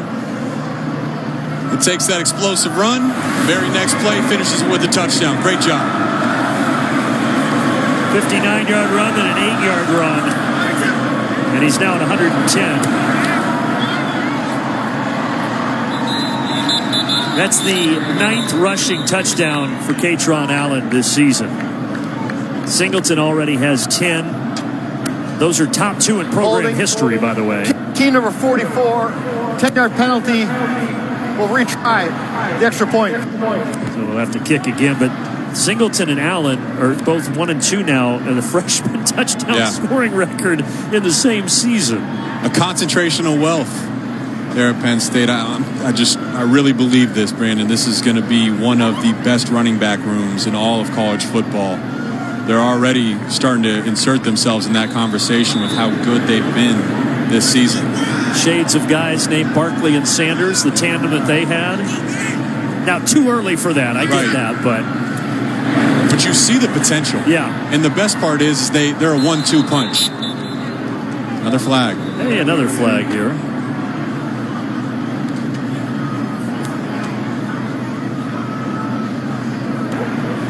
Offside. Defense number 6. Penalties decline. Result of the try is that it's successful. Timeout in the field. Allen gets the touchdown run. He and his buddy Singleton, both freshmen. Yeah, the future is bright.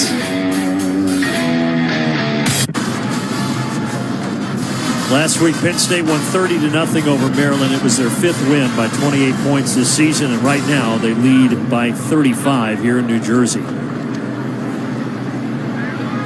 The only 2 teams that Penn State has lost to this season, Ohio State and Michigan, well on their way to a 9-2 start this year under James Franklin, and they'll have Michigan State next week at home.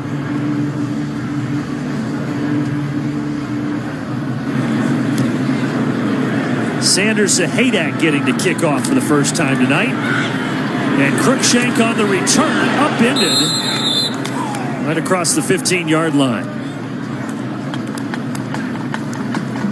Well, Saturday, December 3rd, don't miss the 2022 Big Ten Football Championship game presented by Discover, only on Fox and the Fox Sports app.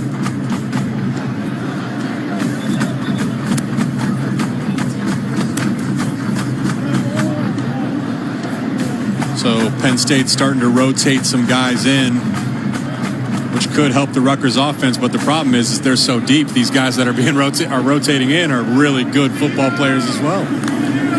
Yeah, you don't get a break. Wow. And they are flying to the ball. Rochelle gets a yard. Big Ten storylines. Michigan escapes. Talked about that. Purdue takes down Northwestern. And Iowa trying to keep their title hopes alive, tied 10-10 right now against Minnesota. Ohio State late 3rd, up 14. So that collision course with Michigan next week, oh boy. It's coming down to the wire, and really we'll just keep a close eye on Blake Corum. See if he's healthy or not. I mean, he's a Heisman contender. He's Michigan's best offensive weapon. And you really need to be at full strength if you want a chance to beat Ohio State in Columbus. 2nd and 11. Here comes a flag.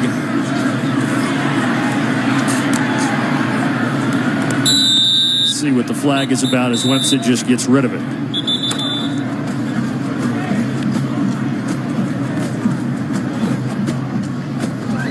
He's got great pocket presence.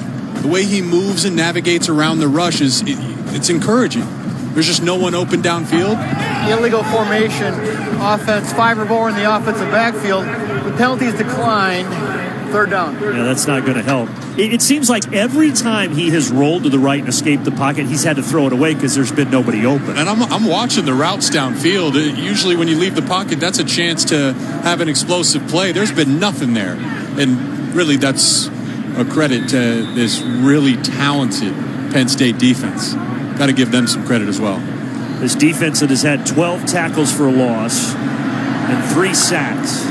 Wempstead is just 2 for his last 12, so they try to go to the ground game, but Monungai's not going anywhere. And yet another Rutgers punt forthcoming.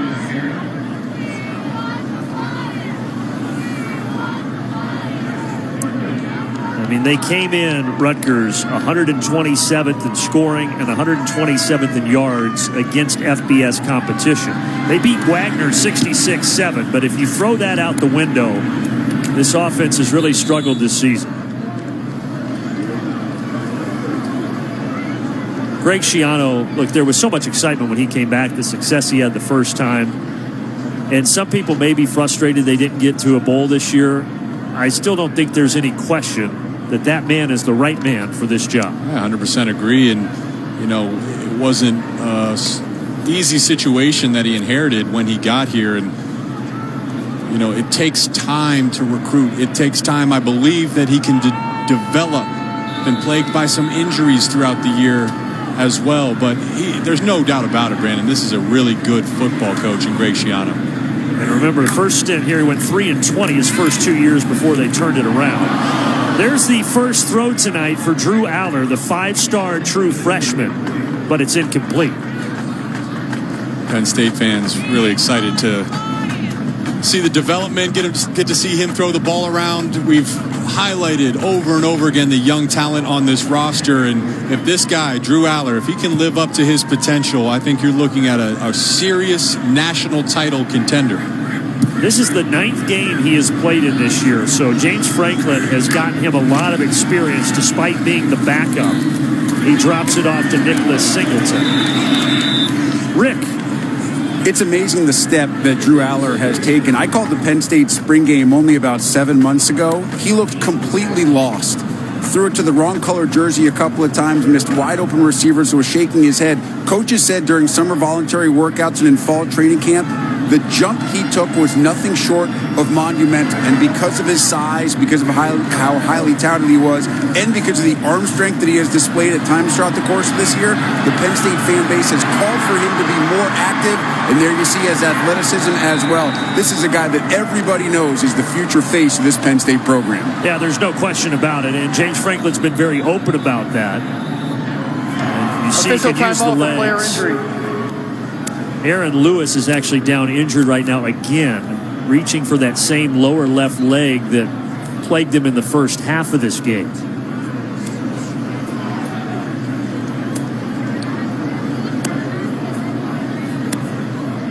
One thing to consider here as well, I know Penn State fans, they want to see as much of Drew Aller as possible, but the value in being behind a veteran quarterback in Sean Clifford, who, say what you want about the throws down the field, he plays the position so well, and he does so many things pre-snap with his checks, getting the protection in the right, getting the team in the right play call, the right protection. That's invaluable for a young quarterback to learn under Sean Clifford, because he plays the quarterback position the right way. Still are tending to Aaron Lewis. And when he has been healthy, he's had a great game. This is where he got injured earlier, but he came back and had a couple of really nice plays. Yeah, when he left the field, it didn't look great. It was scary. We were wondering if he could come back in, but you're right. He did come back, made some huge plays. Really, he's one of their best defensive players, one of the bright spots on the team. We hope it's nothing too serious. There's a 4-star in the class of 2020. He chose Michigan over Penn State and Ohio State. He gets to Michigan, but he never stepped on the field. He transferred back home. He's from New Jersey after the spring semester in the middle of COVID because his mother was sick, and he wanted to help take care of her. And he stayed here ever since and is starting to have a really good career. Just a redshirt sophomore. I think he's gonna get some NFL consideration. Start to hear some of that conversation heat up if he continues on his trajectory in the way he's been playing the game of football. Now the attention shifts back to Drew Aller. And a run to the outside. Singleton met by Young, but it's going to be 1st and goal. So Allen and Singleton both having big nights. He saw his buddy doing it in the last drive. He said, all right, it's my turn, Coach Franklin. Let me get a carry. Great hole by the Penn State offensive line and tight ends. And, again, that's all these running backs need. They just need a little bit of space, and it's see you later. Good night. Last week, Penn State ran for 249 yards against Maryland, and they're at 209 right now.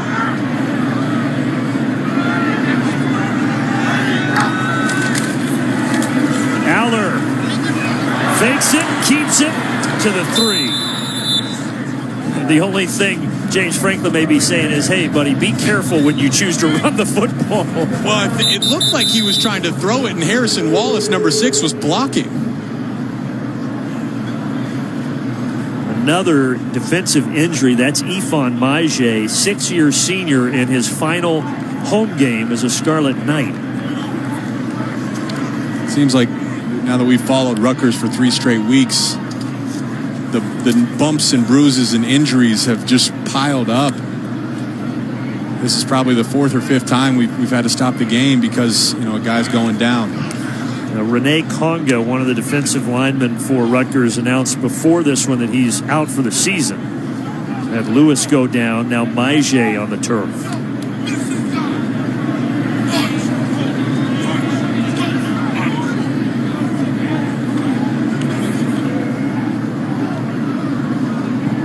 Ifan Maije, second year at Rutgers. He started at Temple, was there 4 seasons.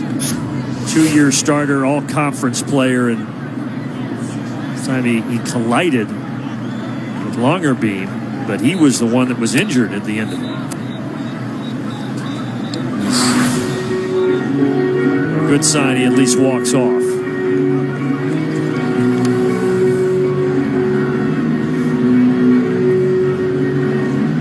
Second and goal for Drew Aller and Penn State.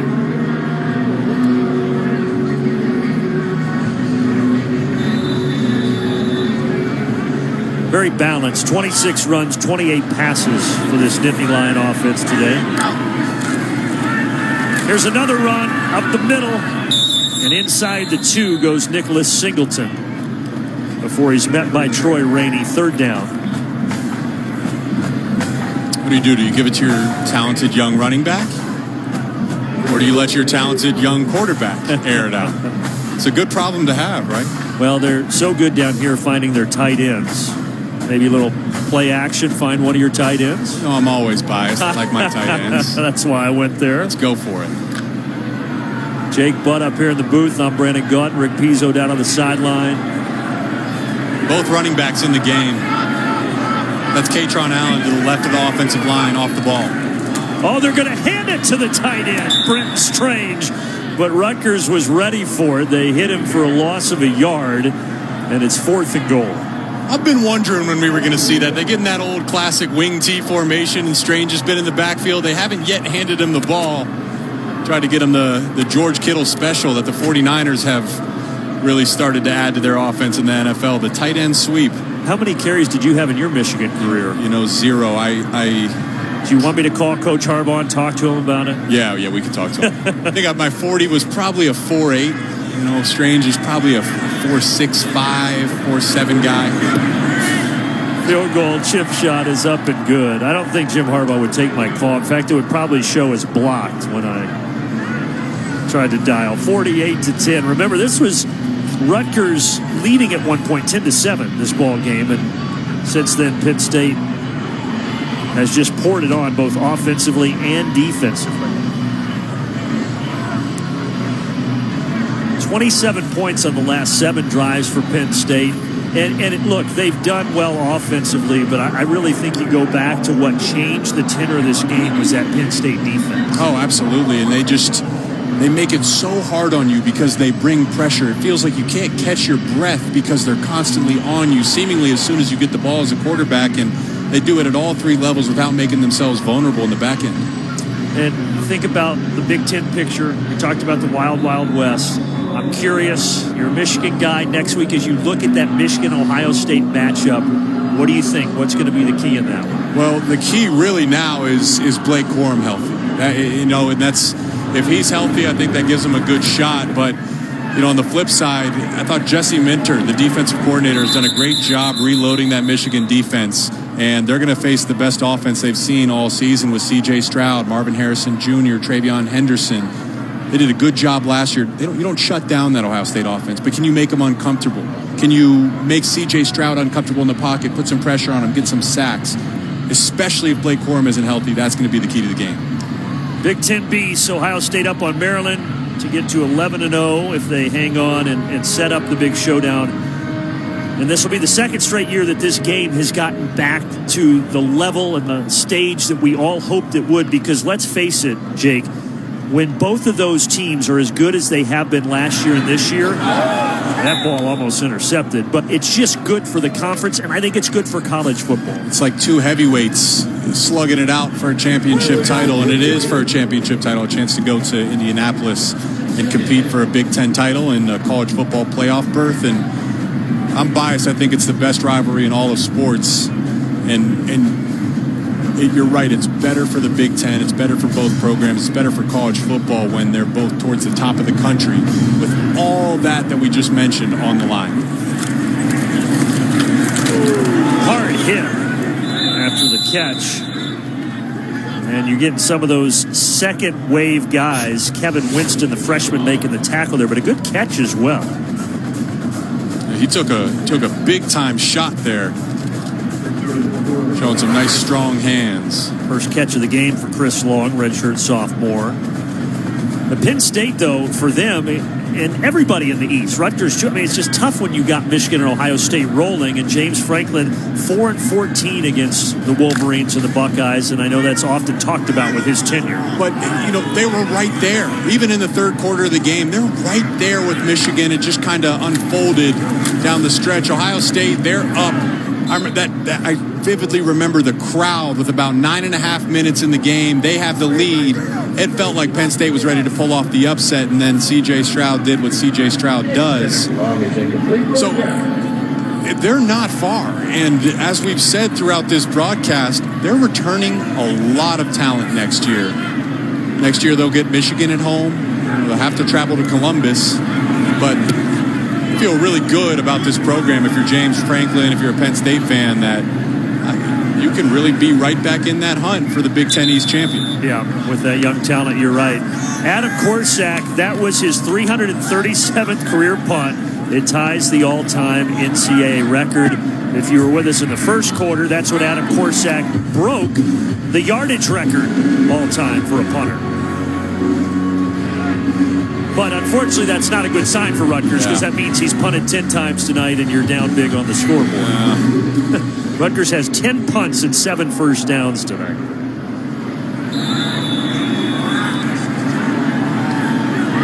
See Drew Aller again. Another chance to drive him down. He had a lot of time last week against Maryland. Probably going to see a lot of this, though, the ground game and Katron Allen. It's going to wind us down to the end of quarter number 3. Penn State, 15 minutes from moving to 9-2. And if they can get the win next week against Michigan State, James Franklin says, smelling a New Year's Six bowl.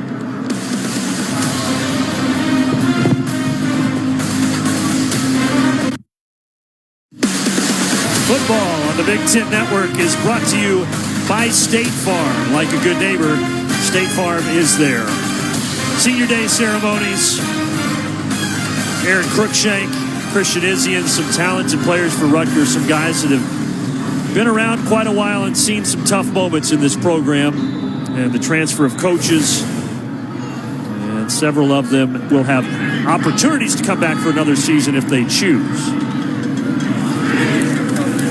And one of the guys that was honored before the game is quarterback Noah Vedral. There he is, 6-year senior who started earlier in the season, was battling a thumb injury, had surgery on it, and he's had to really be shut down. But he's a guy who started his career with Scott Frost at UCF, went with Scott to Nebraska, then ultimately transferred here the last couple of years to Rutgers, and Greg Schiano thinks the world of number 0. Yeah, and rightfully so. I mean, it's been a frustrating year for him personally with the injuries for the team, but never complains. Helping out his young guy, Gavin Wimsatt, try to develop, and that's just a credit to him. You know, no matter what circumstances he's under, no matter what adversity he's facing, he's all about the team, trying to help others and putting others in front of himself. It's an aspiring coach, and they say he will be a darn good one. He played for his grandfather at Bishop Newman High School in Nebraska, Tim Turman. And a great young man. And if he does not get to play again, congrats to Noah Vedral. You'll see him on a sideline soon with a headset on. 4th and 3, so Penn State will punt here with 14:18 left.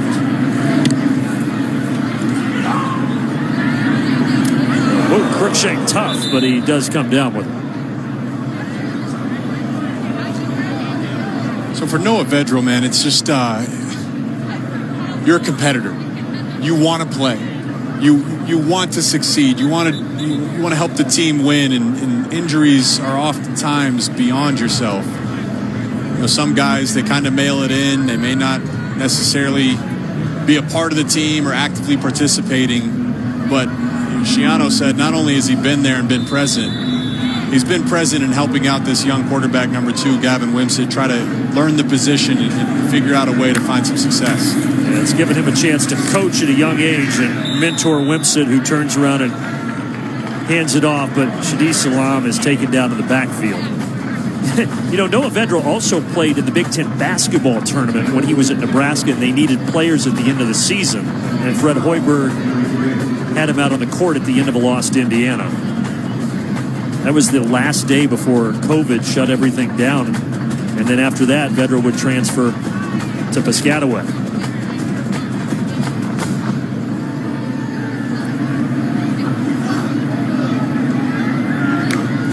Second and 12. Oh, it's bobbled, and Wimsatt's just going to have to jump on it.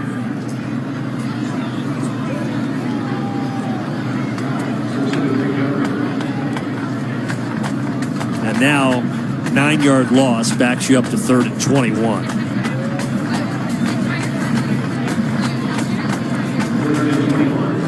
It's frustrating, man. You're frustrated as a quarterback, as a coach.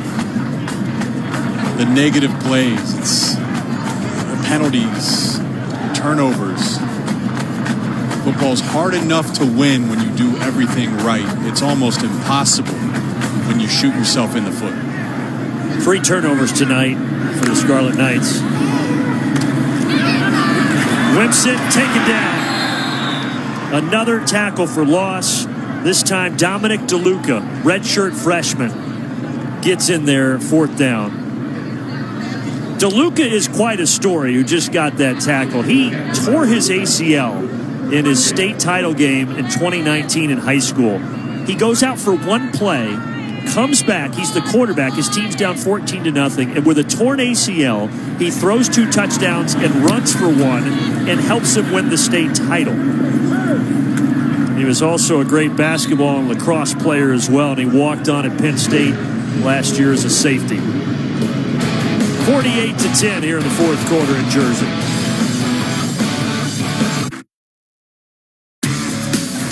Quick Clips brought to you by Sport Clips, and it's that Penn State defense. Yeah, specifically number 11, Abdul Carter. We're watching the star being born before our eyes. This young man is the complete package. To do what he's doing as a freshman, it's going to be scary, scary times for opposing offenses as he continues to age and develop in his career. 5th-year safety Jair Brown said about Carter, "I've never played with anybody with as much raw talent as Abdul Carter." We've seen that raw talent on display. Another guy with some raw talent, the quarterback Aller in. He throws it incomplete, but a flag does come in here. Offside, defense number 88, 5-yard penalty, 1st down. Always love the number stories. Abdul Carter wearing number 11. A couple other greats, LeVar Arrington, Micah Parsons. That's a pretty good name. It's good company to be in, right? It shows you how highly they think of this young player. Linebacker U. Penn State's had 71 linebackers drafted to the NFL, most of any school in the country. 1st and 5. 1st down. Whoa, a little hurdle at the end. Why not? Singleton done everything else. 100-yard kick return for a touchdown earlier. 14 tackles for loss today by 10 different guys. That kind of talks to the strength of this team. It has really been by committee this year. Yeah, it's a similar story to last week. James Franklin used the word, it's a very fitting word, disruptive. Again, it's just, they suffocate you. It's so much speed on this defense. They fly downhill. It feels like you can't even breathe because they're in your face right away.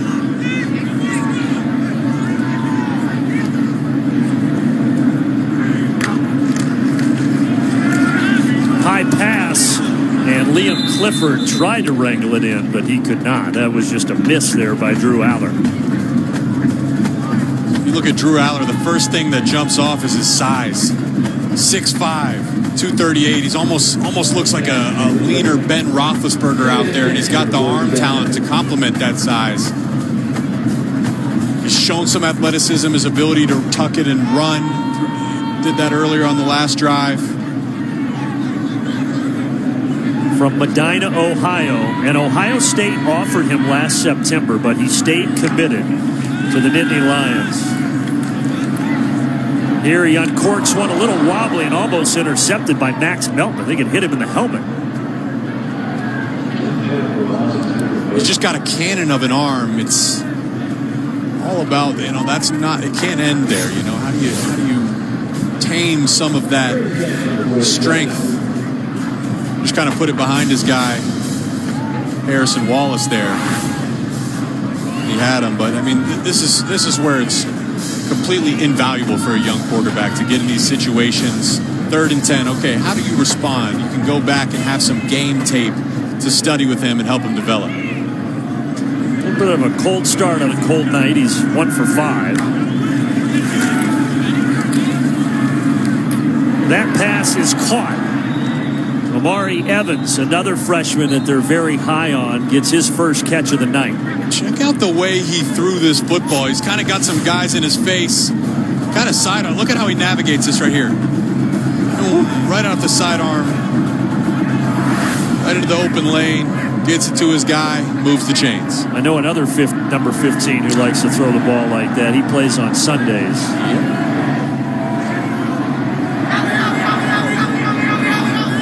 This is great too. Checking, looking at the sidelines, getting your offense in the right play call. That pass deflected though at the line. Trying to get it back to Evans.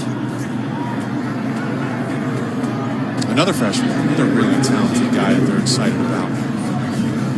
Yeah, Amari Evans, who shows he's from Texas, but Rutgers and Penn State were really on him. And he was thinking about coming to Rutgers. Also had offers from Baylor and Houston, but decided to go to Penn State.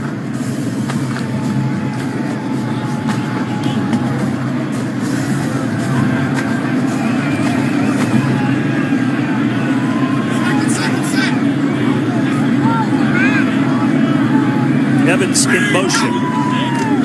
They fake it there. Trying to set up a screen, and it's done pretty well.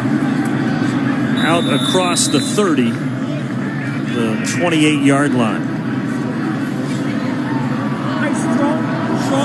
Khalil Dinkins talked about the tight end room.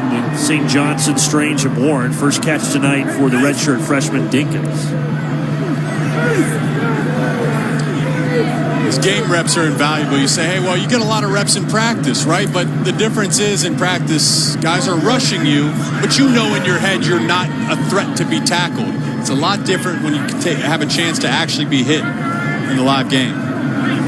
Here's that T formation you were discussing earlier, Jake. See if they run out of it. Oh, they're going to sneak out of it and try to push Aller forward, but it appears he might be a little bit short. And he is. And Franklin loves to go for it. Situation may call for something different, but so far it looks like they're keeping their offense out there, Brandon. And some people may say, well, is it rubbing it in? But you could also argue it's more rubbing it in to kick the field goal rather than just trying to keep the clock moving. If there's time on the clock, man, I mean, listen, Penn State's trying to get some reps for their young quarterback. They want to develop it. Oceano's guys, they were firing off the ball last week in a kneel down situation. You got to compete. You got to play all 60 minutes. And they're going to throw it. And good play. Allen slipped out and was wide open for the first down. It's a great job, right? He's there. He's out in the flat. You kind of got to throw over a guy. A couple defenders. There's Max Melton jumping up. But 4th down situation, your heart rate increases a little bit. Nice, accurate throw. Very catchable ball to your running backs.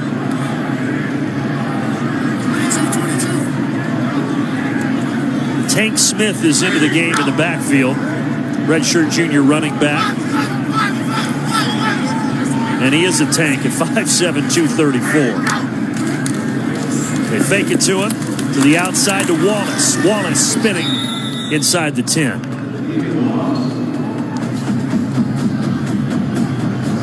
I'll say this too, Rutgers defense. They don't quit. There's not one guy out there on the field that's taking a play off. They're going, if you're on the field for this Rutgers defense, every single guy is going 100% throughout the full 60 minutes. I don't think Greg Schiano would allow anything else. On second down, Aller for the end zone, no, and here comes the flag. They're going to get Robert Longerbeam for interference.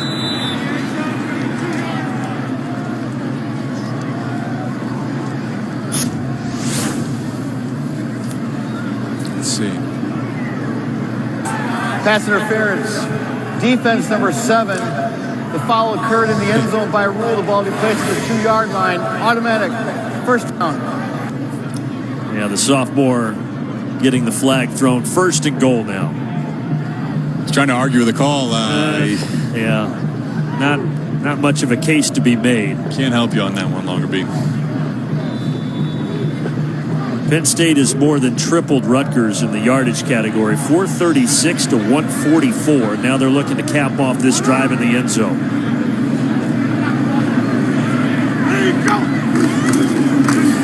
Handing it off. Tank Smith won't get there.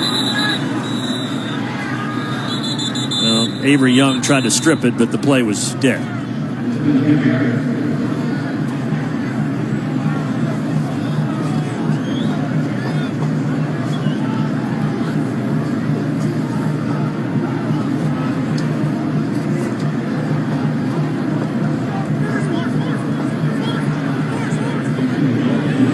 Horse. We're going to see what Horse is.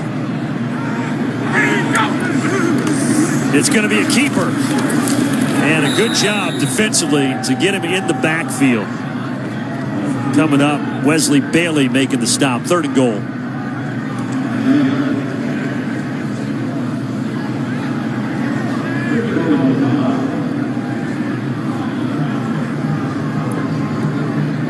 Let's see what coverage Rutgers is in on this play.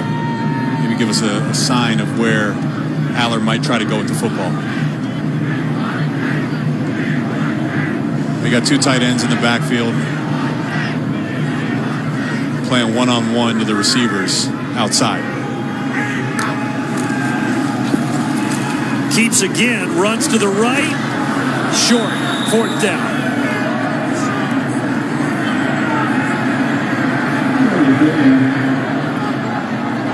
Another decision here for James Franklin. Do you kick the field goal? Looks like he's just going to keep the offense on there, out on the field. A couple Penn State fans in the stands, traveled a long way. They're liking that. They want to see as much of Drew Aller as possible. Rutgers defense doing a good job of hanging tight down here. Longest drive of the game for either team. It's over 6 minutes with just inside of 6 minutes to play. He's going to try to run the other way, and Aller is in. Touchdown for the 5-star true freshman from Medina, Ohio. First rushing touchdown of his career. You called Tank Smith the Tank. 5'7", 234. Look at this block right there by 38. Boom! Kind of leads his quarterback up through the hole, and then there's the size. It's a quarterback being met by a linebacker. Drew Aller, 240. The momentum and inertia is too much. Thanks, Sir Isaac Newton. 55-10. Penn State's quarterbacks have combined for 62 rushing yards and 2 rushing touchdowns. Rutgers at one point led 10-7, but that feels like a different life. Now, 55-10. Don't forget, coming up in a little over an hour, 8 Eastern. Great volleyball matchup. Number 3, Wisconsin. Number 14, Penn State, powered by Unleaded 88. You can catch it here on Big Ten Network, or you can watch it on the Fox Sports app.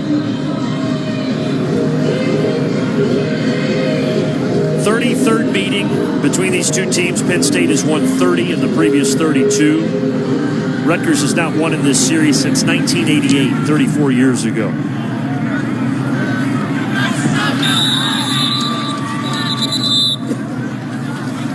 In 1988, the last time Rutgers did defeat Penn State, I was 4 years old. You were not born. Both teams had no conference affiliation. Greg Schiano was an assistant at Ramapo High School here in New Jersey, where he went. And the top U.S. grossing movie that year, Who Framed Roger Rabbit? Who starred in that one, Jake? Do you remember? Ooh, no, it's slipping my mind, Rick. I don't know either. I haven't seen that one. Evan Simon is in a quarterback. Bob Hoskins, I'm told in my ear by our director, Andrew Blaustein, was in Who Framed Roger Rabbit. I don't know who that is, but I'm sure he had a wonderful career. Well, we said Ramapo High School, Bergen Catholic, where offensive coordinator Nunzio Campanelli used to coach. That's right. They just advanced to the state finals out here in New Jersey earlier this afternoon. And you know someone who coaches there, right? My Uncle Ronnie. There you go, Uncle Ronnie. Best friends of Nunzio Campanelli, actually. They're really good friends. Trying to go back to the ground game here, but not much doing. Grew up in Fairlawn. Fairlawn. Street. There's Nunzio Campanelli. Sean Gleason was the offensive coordinator. He got fired October 9th. Nunzio Campanelli was coaching the tight ends. He got promoted to interim OC. And folks who follow Rutgers certainly know, but some others watching may not. Nunzio Campanelli was the interim head coach here in 2019. Coached 8 games after Chris Ash was fired early in the season. So he's been around a while, seen a lot of football. 3rd and 2. And Evan Simon, the backup quarterback, is able to complete it. Finding Max Patterson, the first catch for him tonight.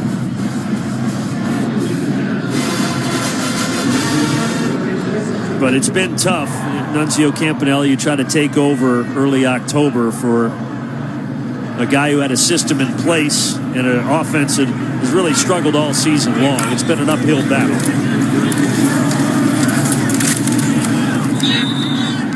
They've done things at times. They've shown some good offense last week against Michigan State. Really were able to establish the run game. It looked like Wimsatt took a step forward. The challenge is when you take over, that's not your system. You're learning a previous system, and you have to respect all that verbiage, all those checks, all those calls. You can't exactly put in, outside of just a couple wrinkles, the offense that you want to run.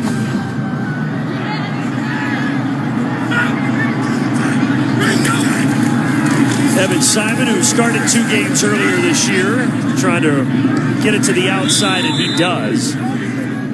Going back to Max Patterson. 3rd down coming up here. Early on in the year was a quarterback carousel. Noah Vedral, then Simon, both got hurt. Gavin Wimsatt, he got hurt, but it's been Wimsatt the last few weeks. However, Evan Simon, a sophomore, is going to get an opportunity here late in the 4th quarter.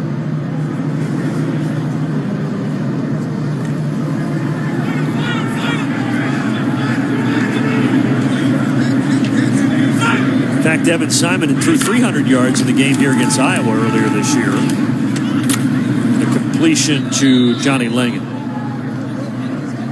Langen will get the first down, just enough for him. Now, it has been a little bit of a circus when it comes to the quarterback position.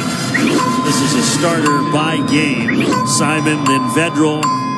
Vedral's hand hurt too bad, and Greg Schiano goes back to Gavin Wimsatt. That music is killing me. Props to our crew for putting that together.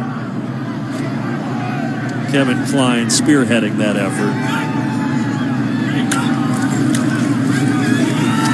Pressure, Simon throws back to Al-Shadi Salam, but Penn State defense doing what it's done all night, and they have been swarming to the football. The pads are cracking in our ear right now.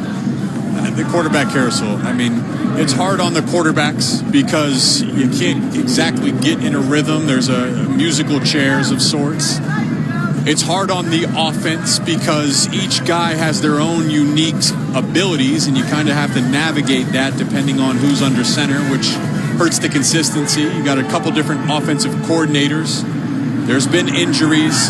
So it's just been a really tough year as a whole for Rutgers offense. And they're going to drop to 4-7. Meanwhile, Penn State getting to 9-2. Another dominating performance another game that they're going to win by 28 or more points. It'll be the 6th time this year that they've won by at least 28.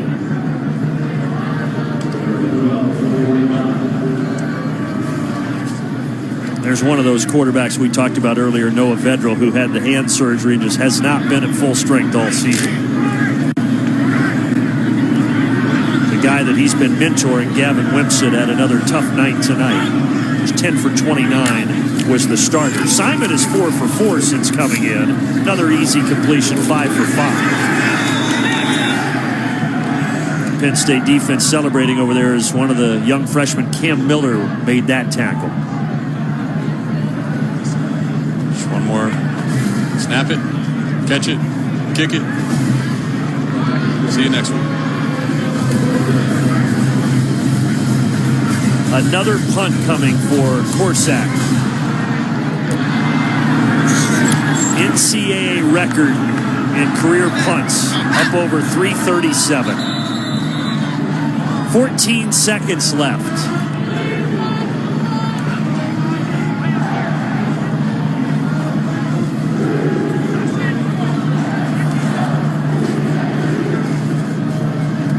We do have to pay some bills. The finishing touches when we return.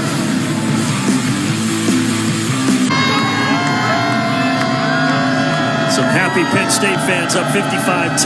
Coming up after the game, Big Ten Live Football postgame presented by State Farm. Breaks down all the action. Penn State, 239 rush yards, 3 rushing touchdowns, and 3 non-offensive touchdowns, 2 by the defense, and a 100-yard kick return. A dominating performance, down to a knee, and James Franklin's club is 1 win away from a likely New Year's 6 bowl. They got down 10-7, but they scored the final 48 points in this one, Jake. Yeah, it was close for a second, and then before you know it, this one's well out of reach. And they win yet another one over Penn State. They're now, or over Rutgers, they're now 31-2 as Penn State against the Scarlet Knights. That'll do it. Thanks for watching. Thanks to our entire crew. Bart Fox, our producer, our director, Andrew Blaustein, for Rick Pizzo down on the sideline, and Jake Butt to my right. I'm Brandon Gaudin. Dave Remsen, Jerry Gennardo, Joshua Perry are ready for the State Farm postgame coming up after this.